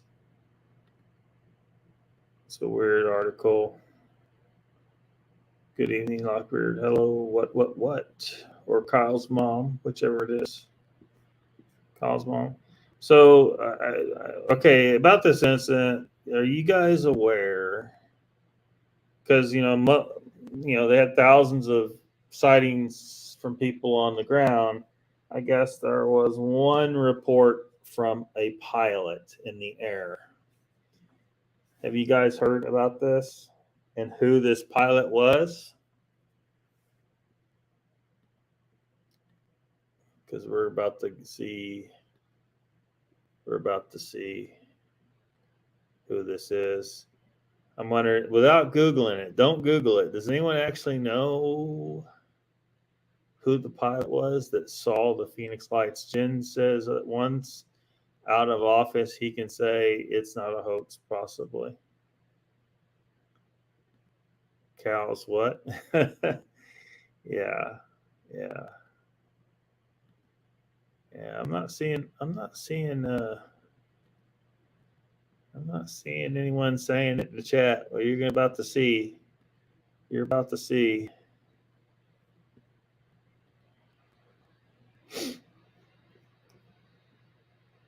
It wasn't Jeff Bridges. I think I don't know if you insulted Jeff Bridges or this guy. Chessword says, why would anyone or anything with super intelligence want a warring human species to probe? They wouldn't. They don't make any sense that aliens would come all the way here, and then like half the stuff that these people creating these ridiculous stories, like even like Sitchin, like it was just ridiculous. Aliens would not come here to have a bunch of apes mine gold for them or any of that kind of bullshit. That's just ridiculous nonsense. It don't make any damn sense. You aim your alien advanced sensors, spectrograph some shit out there, some asteroids, and find an asteroid, a chunk of a planet that got blowed up at some point, and you will find a fragment of the core that's extremely high in all the heavy metals you need, including gold, and you're going to get massive amounts, not the tiny amounts that you find on the surface of the Earth. It don't make any goddamn sense that they would come to the surface of a planet when they can just grab a big chunk of rock that just happens to be made of an insane amount of gold, or largely of gold, and they can refine it. But yeah, it doesn't make any sense, these stories that people tell. So this is an interesting twist to the story right here.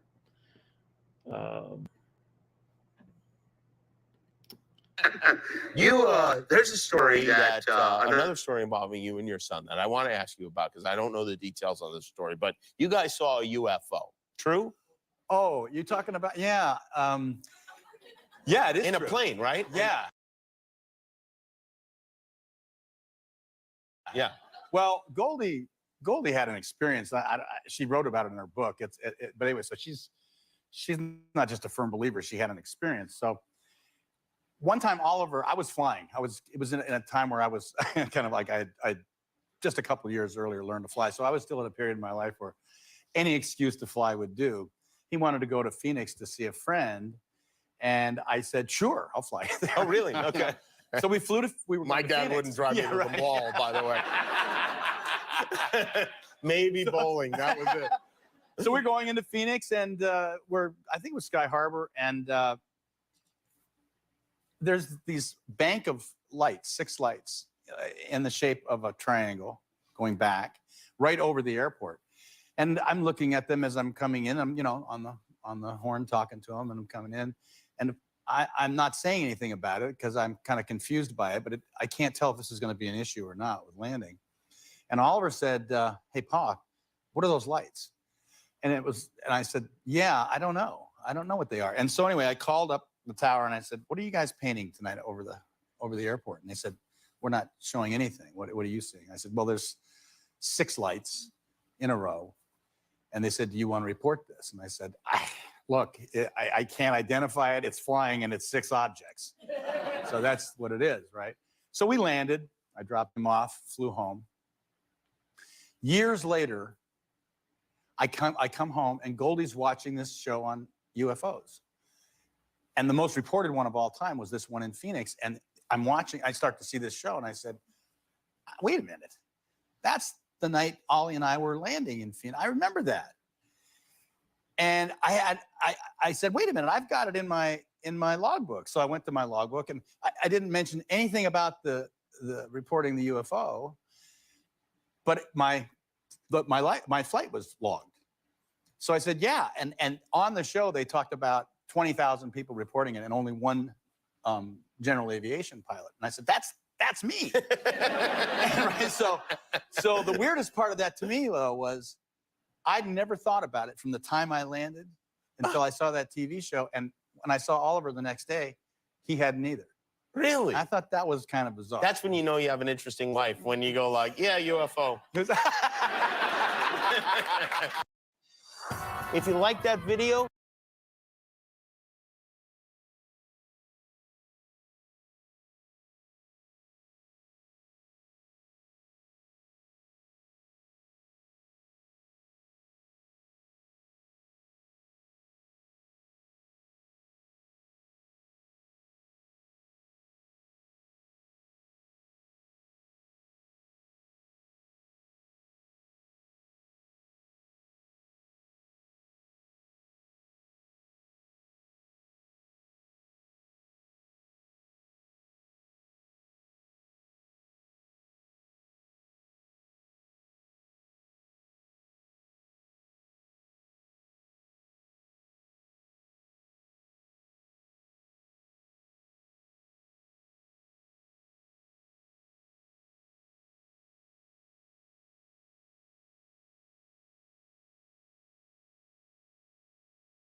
Oops, I did it again. Oh, well. Uncle Bones is here. Welcome.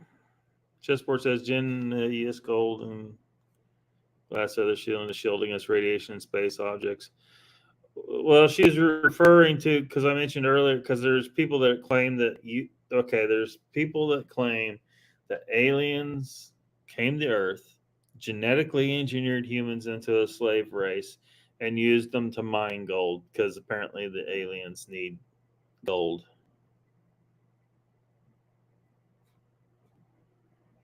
Whatever. They can get gold in space anywhere in vast quantities, really. Am I going to dress up? I don't know, Mr. Lee. Good point.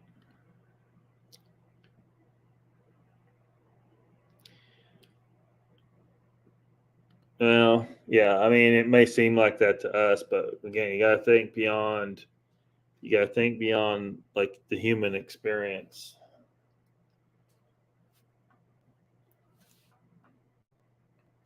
We can't, it's just like when people say, "Oh, like the hurricane in Florida," they're like, "Oh, I never experienced a hurricane this bad. It must be man-made global warming." No, it must not be man-made global warming. It's just that sometimes the big hurricanes happen.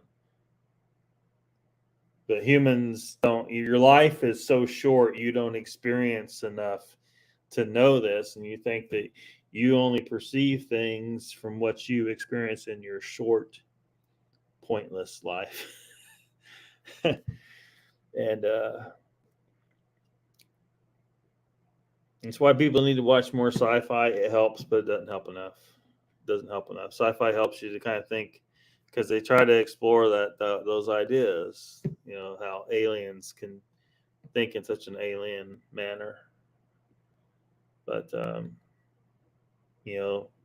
these people here think gold's valuable for some damn reason. But the reality is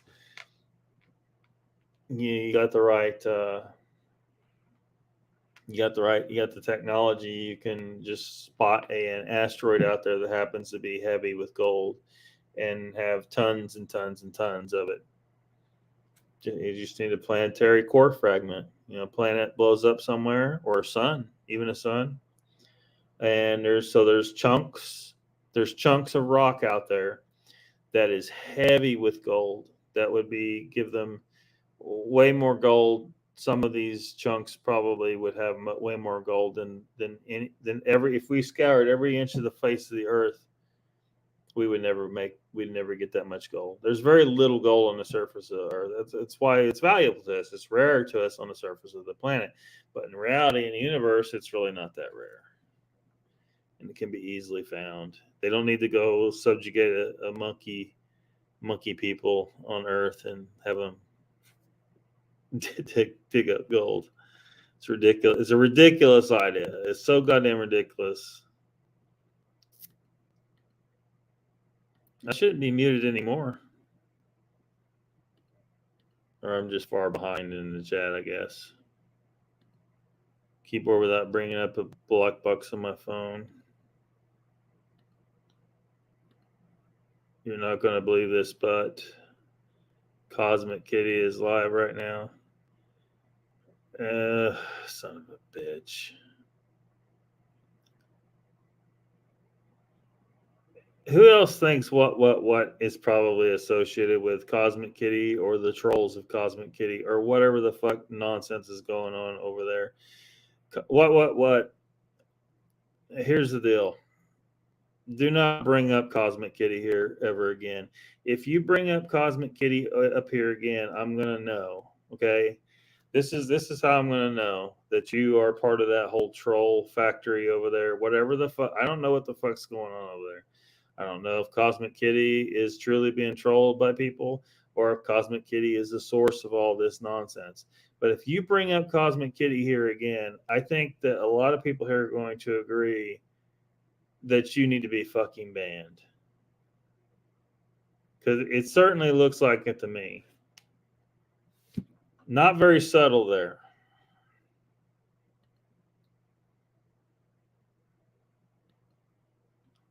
No kitty talk.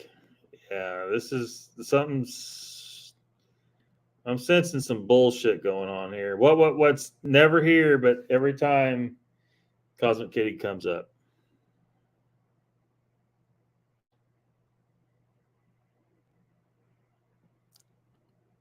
I was past the other day. It was Tom Cruise, that douchebag.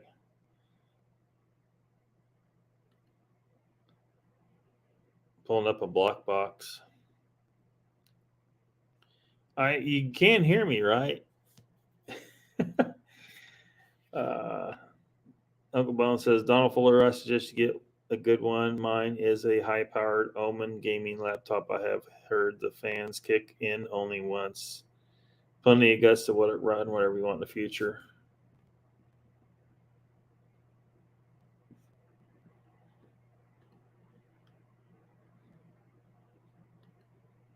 There's a block box. Angel says, yes, we can hear you. Heard you loud and clear.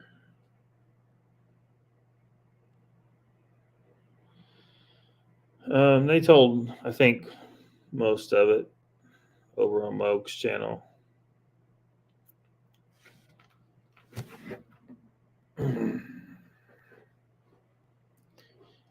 I would kind of like to, address what happened in my chat in relation to that at some point.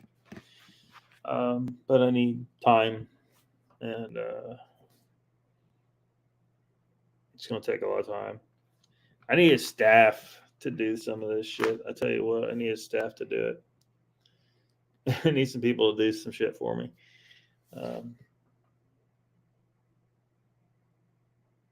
The one when you click on someone's name, Uncle Bone says, yes, we hear you. Get what you pay for. Yeah, I'm thinking, I don't know. Are y'all feeling that? I mean, it looks to me like what shows up, Cosmic Kitty somehow gets brought up, and then we don't see what for a while, and nobody hears anything about no Cosmic Kitty. But then one day, what shows up again, and does what? Brings up Cosmic Kitty again. I don't give a fuck about Cosmic Kitty. No one in here is going over to Cosmic Kitty's channel. We don't give a fuck. We don't want to troll Cosmic Kitty, and we don't want to watch Cosmic Kitty. So why in the fuck did you bring up Cosmic Kitty in the middle of this? We're not talking about no goddamn Cosmic Kitty. That's a bit how much they cost. Kind of task. 51 love my phone. Jen says, got you down on my keyboards at the bottom of the chat, so unless I click on a name, it doesn't pop up. Yep. Lockbeard, I'm very observant. No need to worry. Well, I ain't worried. I'm just thinking, we've identified a goddamn troll, is what I'm thinking.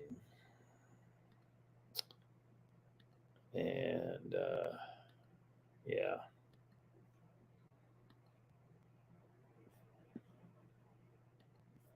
World of Scottsdale last night for all the family fun, but when it was time for the fireworks, some people noticed something else, lighting up the night sky. You got to check this out. That is video from one of our photographers that they sent in. We're still trying to figure out exactly what this is. So maybe we open up Crystal's microphone to get her take on this too. Or maybe someone out there can help us too. Yeah, take a look. It could be a meteor, maybe some space junk, maybe something left behind from the fireworks. We just don't really know. There were two lights at first. First, they looked like they're bright orange, sort of hovering right there. One of them disappeared. That's out of the picture now. But now you see this one. The second one starts kind of swirling down in the sky. And if you look closely, it does kind of look like a fireball at one point as it descends down and down, then eventually out of sight. Yeah, so it's a little over my head, but maybe someone out there can give us the answer. Crystal, any thoughts on that? No. And, Mike, check. You know what? The only fun answer is aliens. Yeah, aliens. But all possible guesses welcome here at this point. That's right.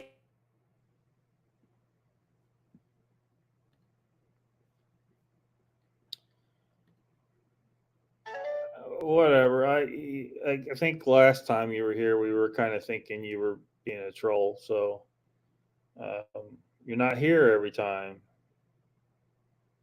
You show up every so often and bring up Cosmic Kitty. Something's up here, I think. Something's up. Cinnamon surveyed. I did, but I don't know why you're bringing up Cosmic Kitty, again. And last time, I think we were kind of thinking you were here to. You're not here. You're here under false pretenses. What exactly you're up to? But it seems to be Cosmic Kitty advertising or some shit. I don't know.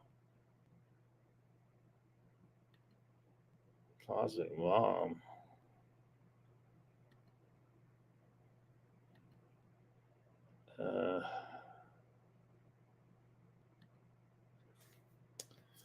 Donald says a lot was taken out of context with the Rimmer stuff. Same thing happened when I commented about leaving fish behind as a gift and the warden's not liking it too much the other night. I meant it as, yeah. Well, I mean, I got some stuff I kind of worked up a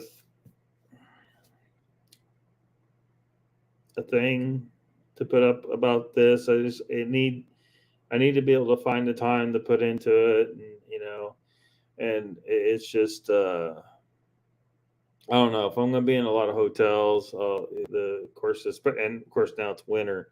The computer will work better. The summertime, really, the computer didn't want to work. But I also need a better computer to do some of this stuff I've been doing. I've really been pushing the limits of this thing, and so hopefully in time I can get that, where I can get a new one and be able to do this stuff a little better.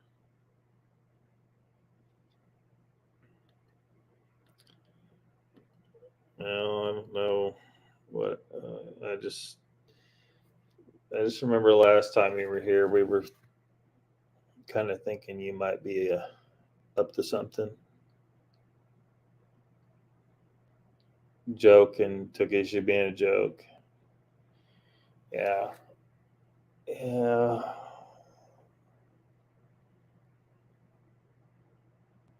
Gotta handle.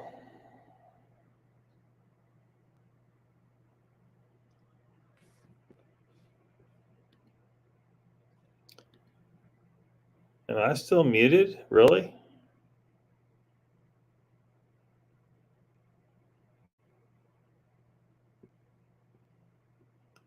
It doesn't show that I'm muted.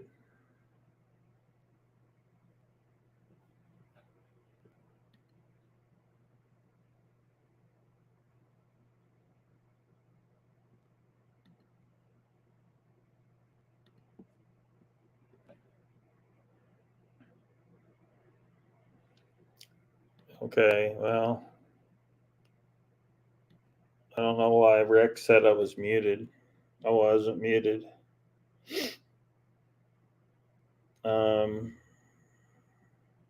Talk about your equipment. Hear me?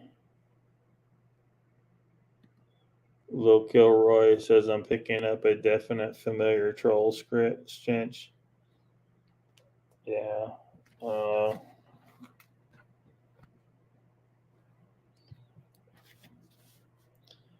We've had such a bit of an issue with that person. So whenever someone comes in out of blue and brings it up, it's just kind of. But I seem to remember we were kind of thinking what might be some type of troll before. So.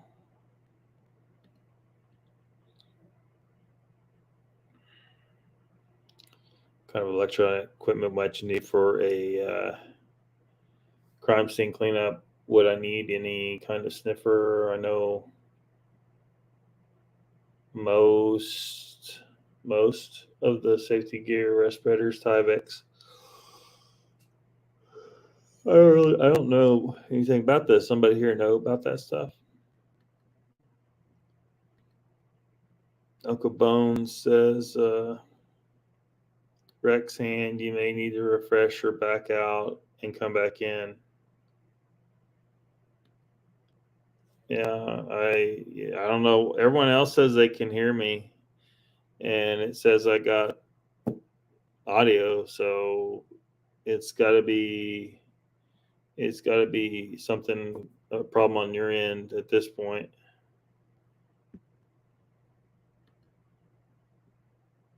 Okay, you got it. Mr. Lee says, Rex, you have a problem with your audio. Sounds like you got it fixed, Mr. Lee. Sounds like you got it fixed.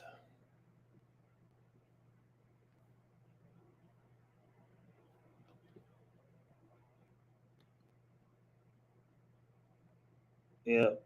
Moral of the story is people need to watch more sci-fi. Get exposed to more different ideas of how aliens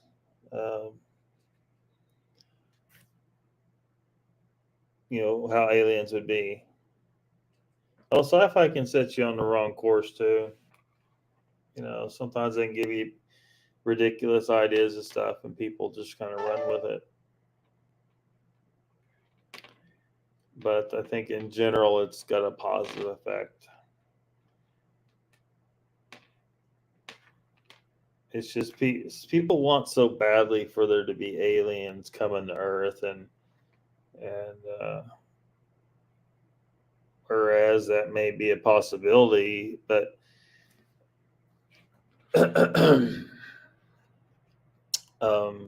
just something that's probably kind of unlikely.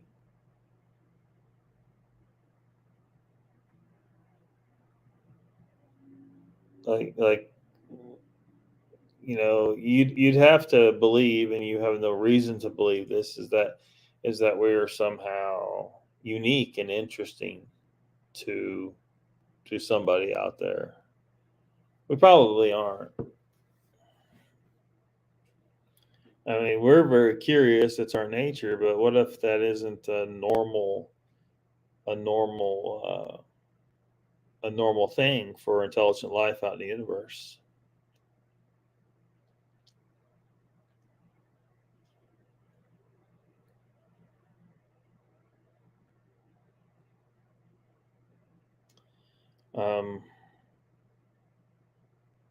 So they may not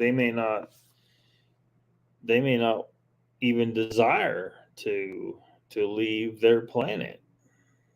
They may look out and say, look, the space is an inhospitable place. It's dangerous. It's costly. Why don't we just hang out where we evolved and where we're designed to be, and just take care of this place and be safe?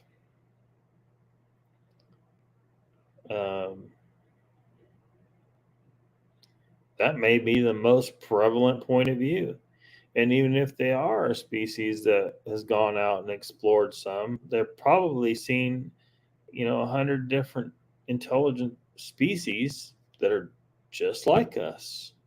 Maybe they don't look physically just like us, but anything we got that we think we're just interesting and unique, that it's out there somewhere. They're not going to be. It's not going to be like Star Trek, where we want to explore every single world. That's how humans are. That's how I am. It'd be cool to go out there and explore every world out in the universe. See what's there. But and certainly there may be other species that are like that out there. It's just the universe is vast, and it's just, we probably shouldn't jump to the conclusion so fast that we're being visited. This stuff we're seeing in the skies is probably, for the most part, government tech. I think that they have acquired tech from the ancient civilization, and that some of that civilization may still exist. You know, the whole moon thing.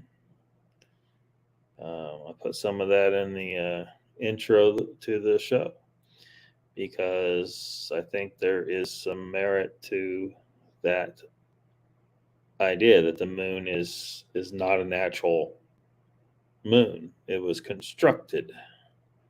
It was built, and it's just covered in dust and rocks now, but it was built thousands of years ago.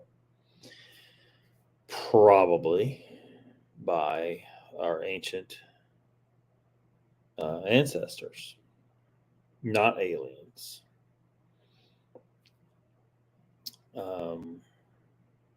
So yeah.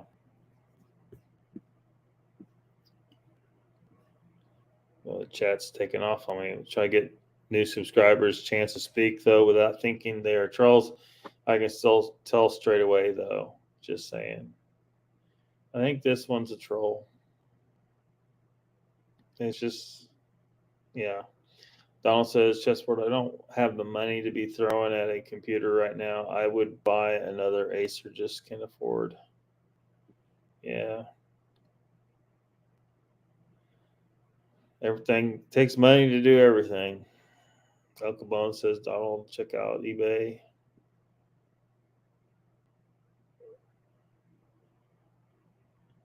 You will be in lock shoes, barely getting by computer wise. Yeah. Rexhan says the iron in asteroids is worth more. Yeah, I mean, if they find a planetary core fragment or a fragment from a sun that exploded, they could find massive asteroids the size of freaking. Well, they could probably. I mean, if it's a chunk of a sun, they might be able to find a chunk out of a sun, the size of the Earth, the size of a planet that's made almost entirely out of iron and other metals, including gold and platinum and all the metals, like everything there. Like it makes no sense whatsoever that aliens would want to go genetically engineer and enslave ground apes on Earth to find the minuscule, tiny amounts of gold on the surface. It don't make any damn sense. You blocked Mr. Lee. You blocked WWW real fast. Did he block him? Jen says, if we were being visited, maybe they are just passing by going, look at these folks trying to catch damn credit cards. Better without credit. I didn't think Mr. Lee was going to block him. I'm not saying we should block him just yet. I'm just saying I've got my eye on him or her, whichever it is. Bama says chat's free speech as long as someone isn't degrading another person and let them have what is theirs. You would be pissed off at getting blocked for saying some dumb shit. Yeah, Mr. Lee, I'd let it be for now. Donald says, Bones, the last eBay purchase I made, I got burnt, and eBay's solving protocol does nothing to deter these scammers.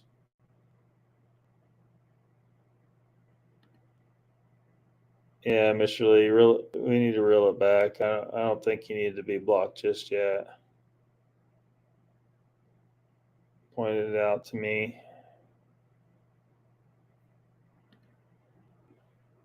What looked like gray? 2 years out of me like he used to. Donald Fuller says, sorry for your bad experience. Go to Best Buy, refurbish, shop around.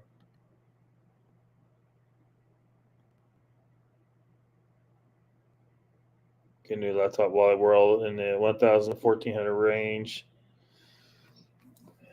200 to 400 went on sale. don't remember what this one cost. This one was like 1,700, I think, and probably needed the better version.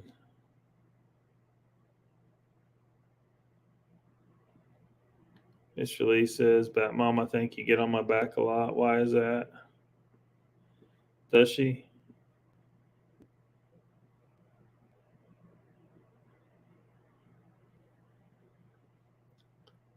I don't know. I mean, I think we need to keep an eye on what, but I don't think it's blocking time yet, Mr. Lee. We really got to be easy on that. We want people to have free speech, but if what comes in here again and brings up Cosmic Kitty, I'm going to think that they are trolling us. And I'll do that.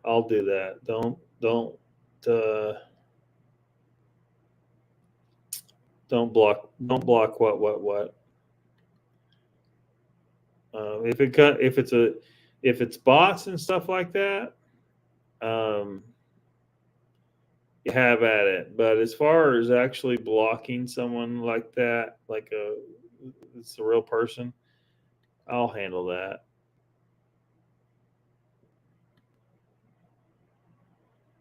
Too late now, but don't like two-faced shady shit or contradiction from no one. I will say something if it's gonna hurt. I don't discriminate against you though. Well, let's not fight. Take it easy. Like I said, I was worried about making mods because I want to make sure that I'm really, really clear. Like, we're not blocking anybody. We're letting them have free speech. Just block the porn bots and stuff like that. And if it comes to a point where I think someone is just here to be disruptive, I'll block that person. But let me make that decision. This is why, like, mods, it can be a real slippery slope with mods. Making sure the mods are on the same page and understand like where when it's time to block. And here it's no time to block like a person. It's a bot, get rid of it. Posting links like you do, Mr. Lee, that's a good thing. But as far as like blocking someone in the case of like what, I mean, I want to keep an eye on them, and just see where it goes. And if I come to the point where I think this person is only coming here to be disruptive, then I'll do that. I'll do that blocking there. Yeah, I kind of figured that. See you later, Mr. Hugh. Yeah, and hit him. Little Kilroy says, I got blocked on World Bullshit Radio because I said the best thing about his show was that it was short. Kind of okay. He might have taken it personally. Like, I think he might be short. How tall is that guy?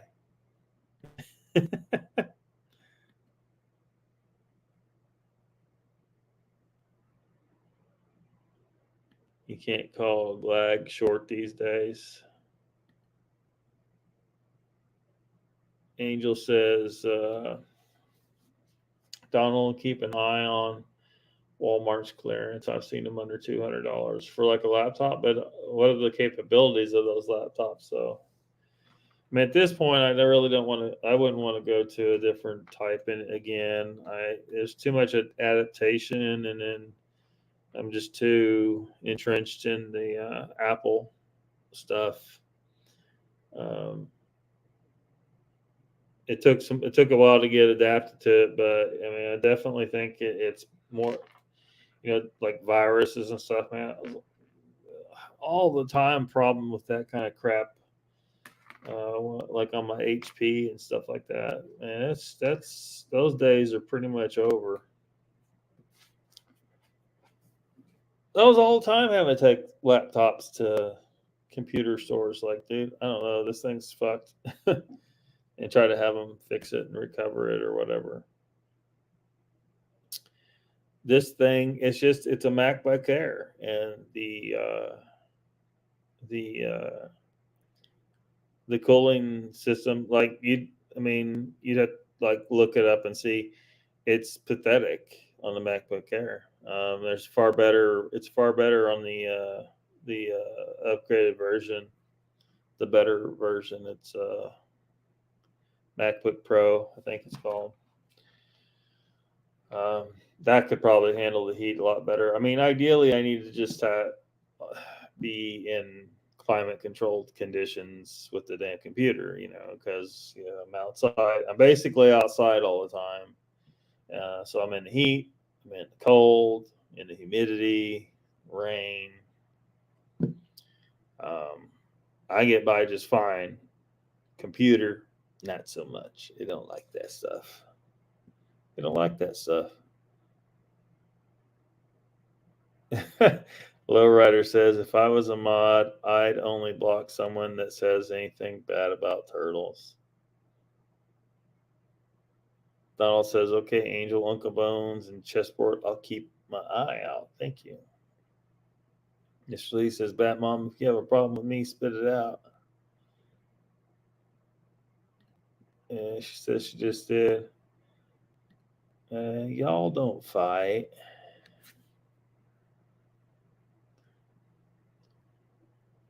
I mean, she was correct, Mr. Lee. I didn't want him blocked or silenced. I just, I thought I just made it clear to him that I was, or her, whichever it is. I mean, that's part of the problem with the name, like what. I don't know what the fuck you are. I don't know what you are, who you are. I don't know. I mean, I really don't know anything. And so I thought I made it clear to what that it's certainly, it's looking to me like we might have a troll situation here. So yeah, no, I didn't want them blocked or silenced in any way. I just let that person know that they're kind of on my radar. And if it gets to the point that this person is just being disruptive, and I'm pretty certain that that's all they're here to do, then I'll handle the blocking of that person. Probably not what you do.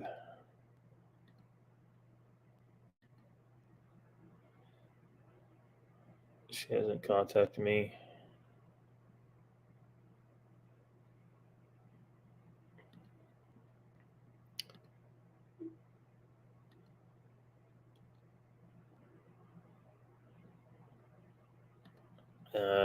Well, let's let it go. It's all right. What's here? We don't really know who anybody is on that. Well, that's true. That's true. But we've gotten to see or hear a lot of these people here. Some of them even have their own pictures up, or using their own names. There's just absolutely no indication of who you are, what. And so when, someone shows up completely undercover like that, it's immediately, you got to wonder why they got to be so completely anonymous like that. Because I've had people, like, someone attacked me some time back about, I'm like, what the fuck are you talking about? My real name is on the intro of every live stream.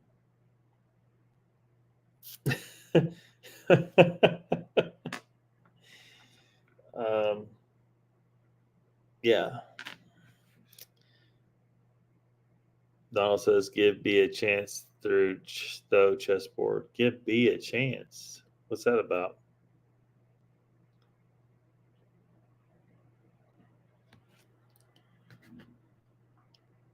With the aliens, we could be a possible food source. Missing, you talking about missing 411? Absolutely, 100%. No, not even remotely. There are thousands and thousands of plants on this planet that are poisonous to us. Every plant is poison. By the way, let's make this abundantly clear. Every single plant that you're eating that you think is food, it's not food. It's poisonous. Every food's poison. But a lot of the plants are like poisonous enough that you can't deny they're poisonous. Like some of them will kill you if you eat them. That's plants that are on our own world, right? To think that it's remotely possible that anything, any kind of life form on a completely alien planet would be remotely compatible with your digestion, with your system at all, that it would serve as proper nutrition in any way. If you ate something from another world, you are at best you're going to get sick, but you're probably going to fucking die. It's going to be poisonous to you in one way or another. It's not remotely like us. This is something that's evolved on a completely different world. The chances that it could be even tolerable are extremely slim. So,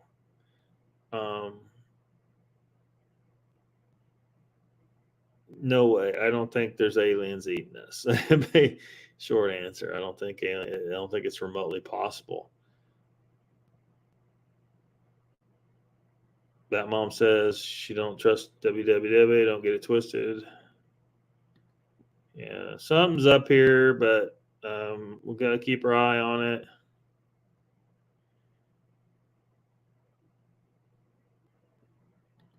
Well, y'all just let her go. In fact, I can give it to you here. What's your email? Pictures can be fake too. Well, no shit. Just because an account has a pic with somebody doesn't mean that's who they really are. No, it doesn't. No, it doesn't.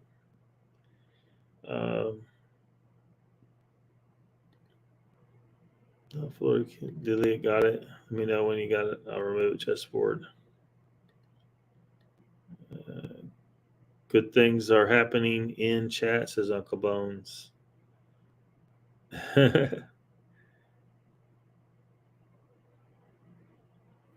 Certain names that you know is personally connected to that person. You think you're Sherlock. It sounds like there's something.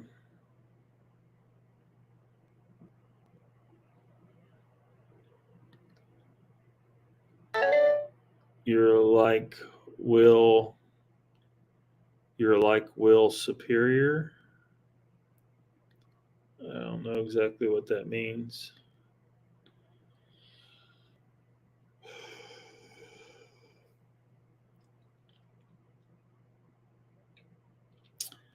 Yeah. So, yeah.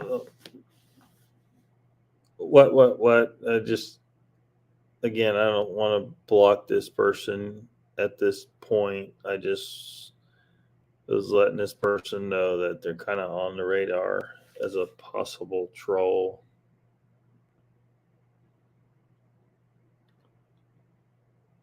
See the reaction.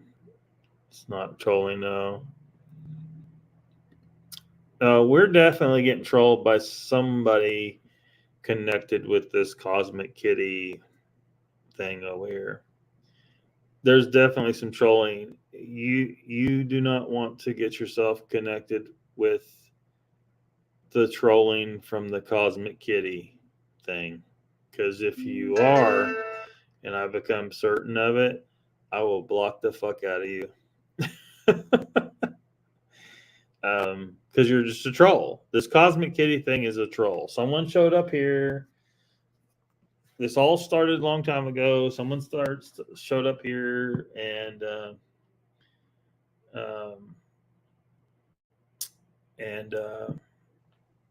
yeah. So it's definitely a troll. There's a troll going on. So if I think that you are part of that, you will get blocked. Because being a blatant troll, I think, is a justifiable reason to go ahead and get rid of you.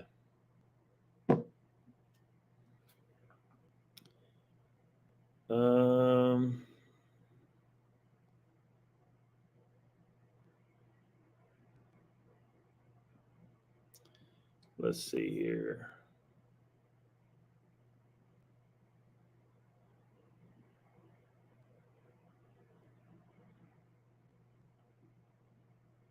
Just where am I at in chat? It's just conversation. Time for bed. See you later, Mr. Lee. Have a good night. Donald says, "Thank you very much. This word, I'll get you back, or pay it forward." Someone connected to it has been in here.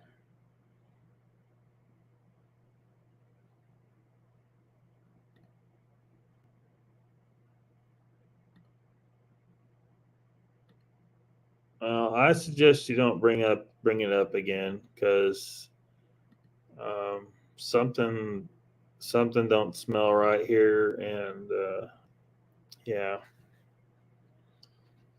Send me an email in a few.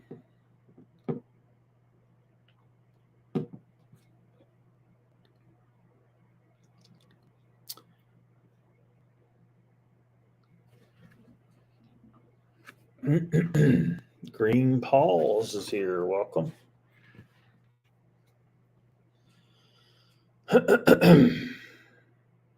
So, yeah, here we are 25 years later. We don't know what the hell was in the sky. And, I mean, a difference, of course, being recently the government's finally admitted that there are UFOs. I mean, thousands of people saw this thing 25 years ago. Thousands more have seen UFOs all over the place. Government's finally admitting, they have to admit they're there. I think that's all that's going on, is that they, at this point, they know they look like they make themselves look like obvious liars if they continue to deny that they're there. But unfortunately, you remain liars, because they lie about everything, right? They lie about a lot of shit. And so when they tell us, well, we admit that they're there, but we don't know what they are, they're fucking lying. They know exactly what they are. Some of it's probably them. So,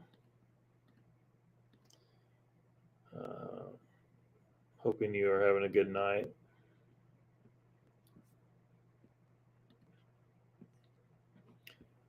I think we need to go ahead and wrap her up, unless somebody's got something in particular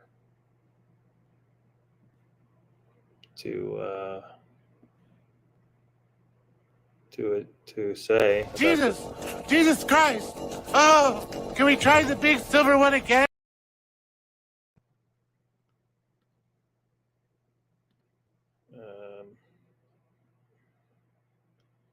I don't think there's aliens on the moon. I think there's humans inside the moon.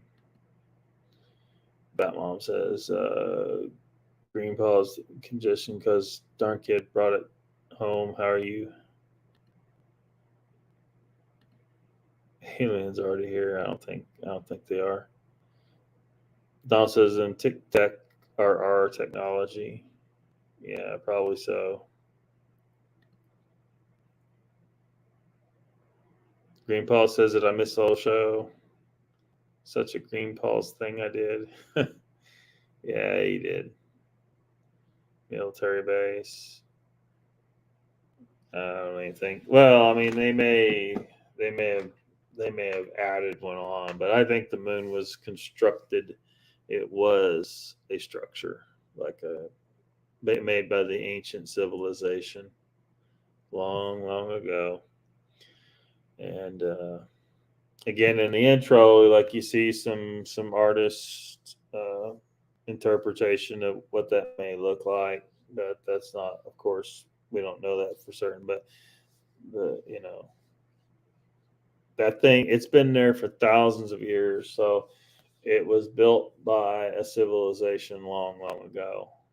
And I think it was humans. It was just a prior civilization. And so if they've built a base, like if our civilization has built a base up there, I think the only way they got away with that is if the moon is no longer occupied. I hate to think that it's no longer occupied. I hope that the ancient civilization continues to exist there. Because people ask, well, where could it be? Well, there's this big fucking thing in the sky, and there's some things that don't make sense about it if you want to think it's a natural moon. But they could be up there. And watching, perfect place to observe from. Now, maybe they gave permission. Maybe they gave permission for us to put a base up there. Maybe that base is more than just a military base. Maybe it's a consulate, a diplomatic place to interact with them. Not the big silver one. When I said there were ships on the moon, not of the earth. Yeah, I mean, it may have seemed to him that they weren't of the earth, but if he knew, and maybe he learned later, that the moon was constructed by humans here, most likely. Because look, that thing took a lot of time and resources to build. Why would some alien race build this big thing and then just park it in orbit around our planet? That don't make any sense. What does make sense is that maybe the ancients knew that there was a big enough rock flying at the earth and that they were not going to be able to stop it, and decided to build the moon to evacuate to. Maybe it would, of course, people say, well, no, that would have been more. They could have sent up Bruce Willis. I'm sure they had their Bruce Willis. They could have, or maybe it was just easier for them to build a goddamn moon, because you look at all these megalithic structures all around the world, all these massive, massive stones, that it was clearly very easy for them to move extremely large, heavy objects. They had command of gravity. They had to. There's no way some ancient Bronze Age, people did that stuff. And that's pretty much, if anyone believes that shit, those damn archaeologists sitting there trying to saw on a stone with some primitive, no, that's not how they cut stone. They got laser precise cut stone in these monuments. Those people had lasers and they had anti-gravity. That's almost guaranteed. Now, I don't have direct evidence of that, as far as finding the actual tech, but the government probably hides that shit away as soon as it turns up.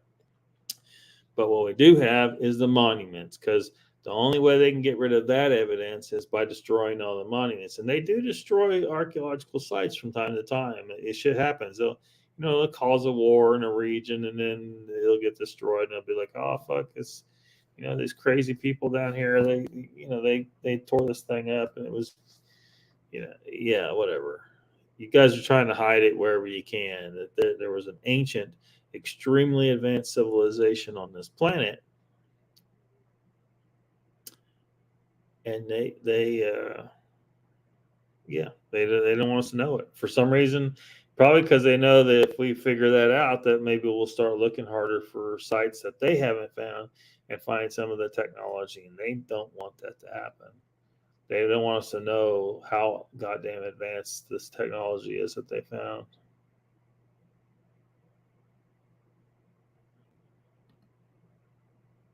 Name, always wondered.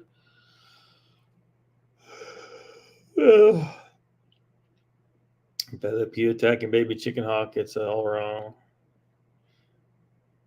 Paws are green. Sometimes things are simple. You wouldn't know if you saw them, they'd be green. So you got more than a green thumb, you got green paws, so you can grow plants really well, huh? Donald says, I beg to differ. Moon is nothing more than a rock like us. Well, there's those things that, what about the stuff that indicates, when they determine the density of the moon's way lower density than what it should be. Just the size of it is in relation to Earth.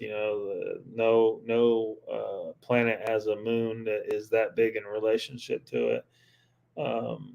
They call it tidally locked, but only one. Always keeps one face pointed at us. That's a. It's possible it could have happened naturally, but then of course there was when they impacted the moon and it rang like a bell for a long time. Now they've tried to explain that away, but I'm not buying their excuse. It rang like a bell because underneath all that rock and dust, it's a hollow metal sphere. And there's other stuff. There's other stuff that indicates that it was constructed, but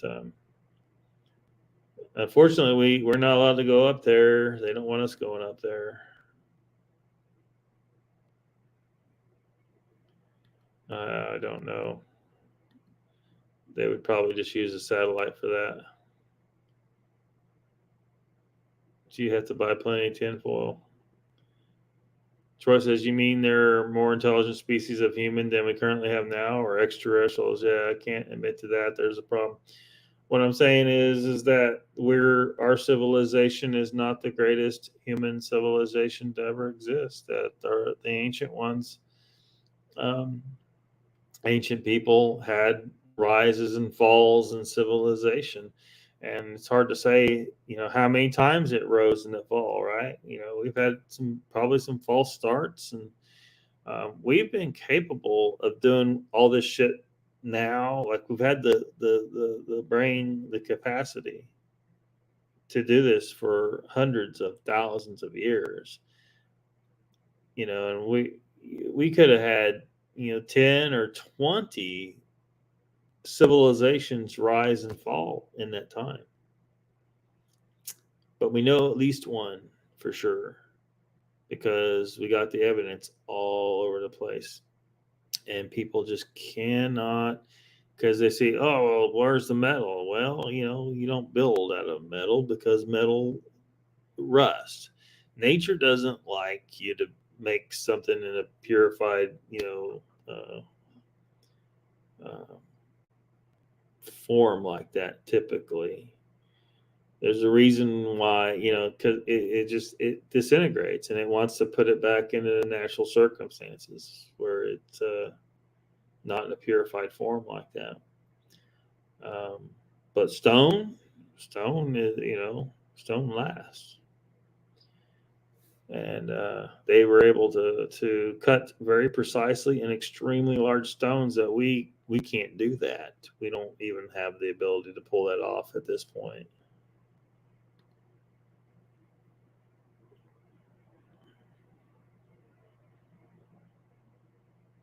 Green Paws can't vaccine for COVID. God, you need a hug, a few thousand hugs. Well, I think the ancient human civilization built it, and as far as that's government trying to poison you. Don't let them do it. Don says, "Where's the evidence of the concrete plants they used to make that big of a structure?" I don't think it's made of concrete. I think they made it out of titanium. There's a lot of titanium up there. To get the samples they got from the moon, high in titanium. After being impacted by asteroids, I'm sure some of that surface titanium has been pulverized into a powder. But I think there were samples that were up to like 11% titanium. That's not even no. You can't have that unless something fishy's going on, like underneath the surface. It's titanium sphere, artificial structure. Troy says they want us to know because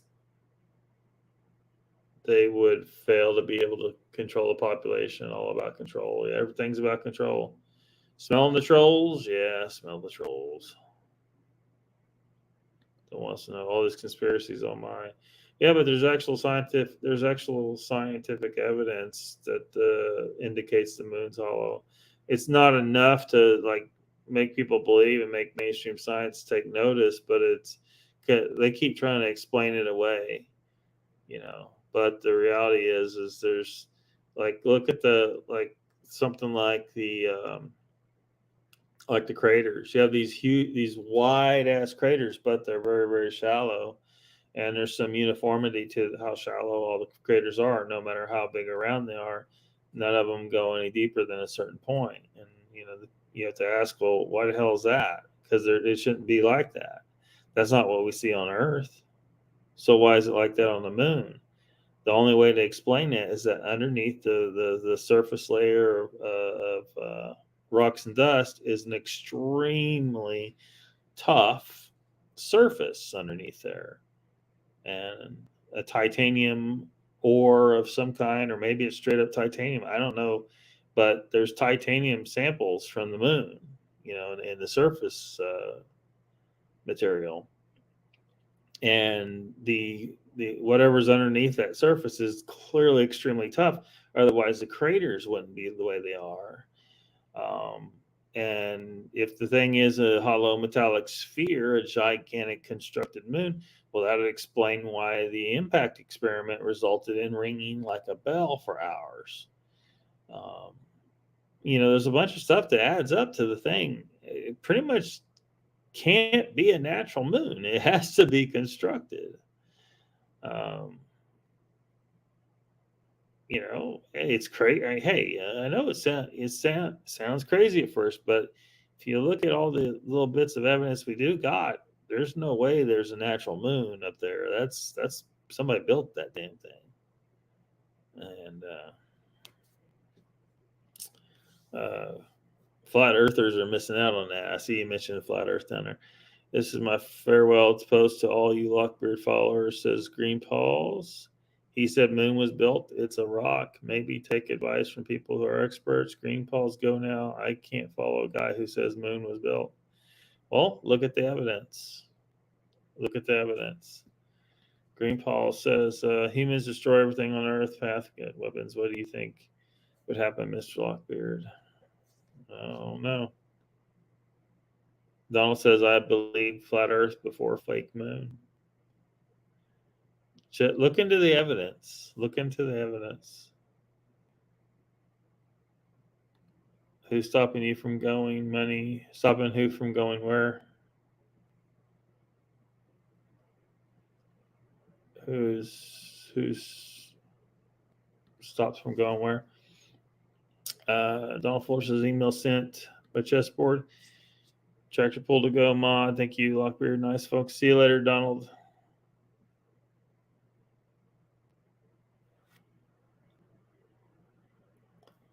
I don't think that's what happened. I think it was built and it got covered in asteroids and dust over the last several thousand years. Look at that. Look into that evidence. We talked about this before. I don't know why anybody's acting surprised right now about this.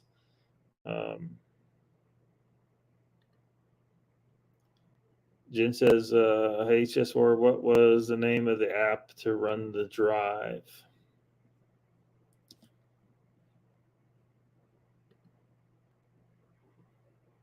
You can't handle the truth.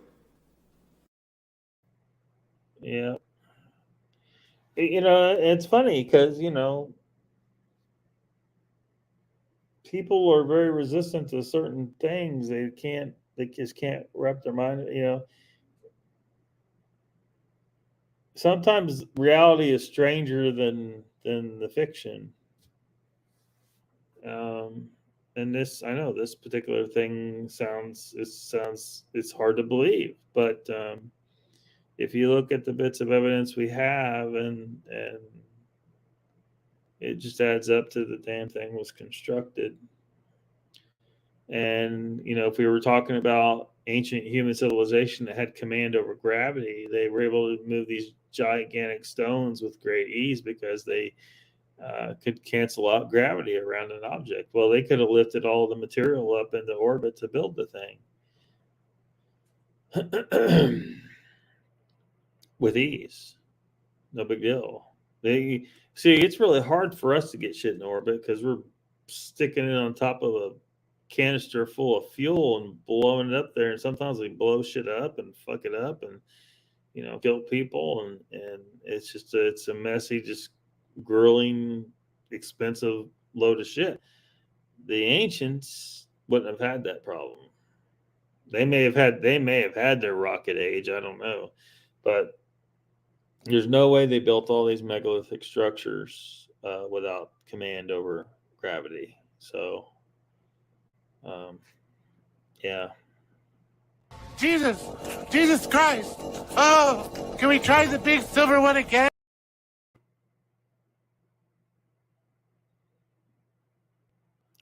Iron Sky.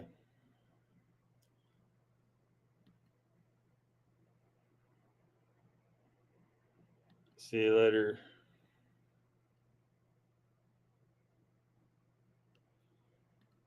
Yeah. You know, it's just not what the scene's in front of our eyes. Well, mainstream science tries to say that the Earth was impacted at some point, blah blah blah. It doesn't make any sense though. Like, I don't know. I mean, you just got to get. I like to say to people who don't believe that, like, if you're really interested in figuring out, you know, dig into it. The more you dig, the more you run into, you're like, what the fuck? Wait a minute. This thing, you finally be like, holy shit, this can't be an actual moon. It just can't be. Just says chessboard, I had to wait to use that hard drive. You said a certain program, can't remember now.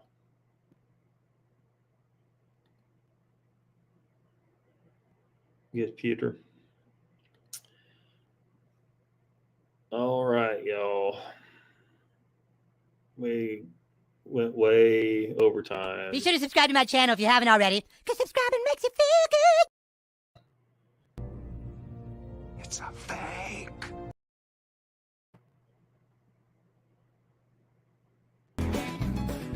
Here's $50. Thanks for coming, y'all. I'll see you next time.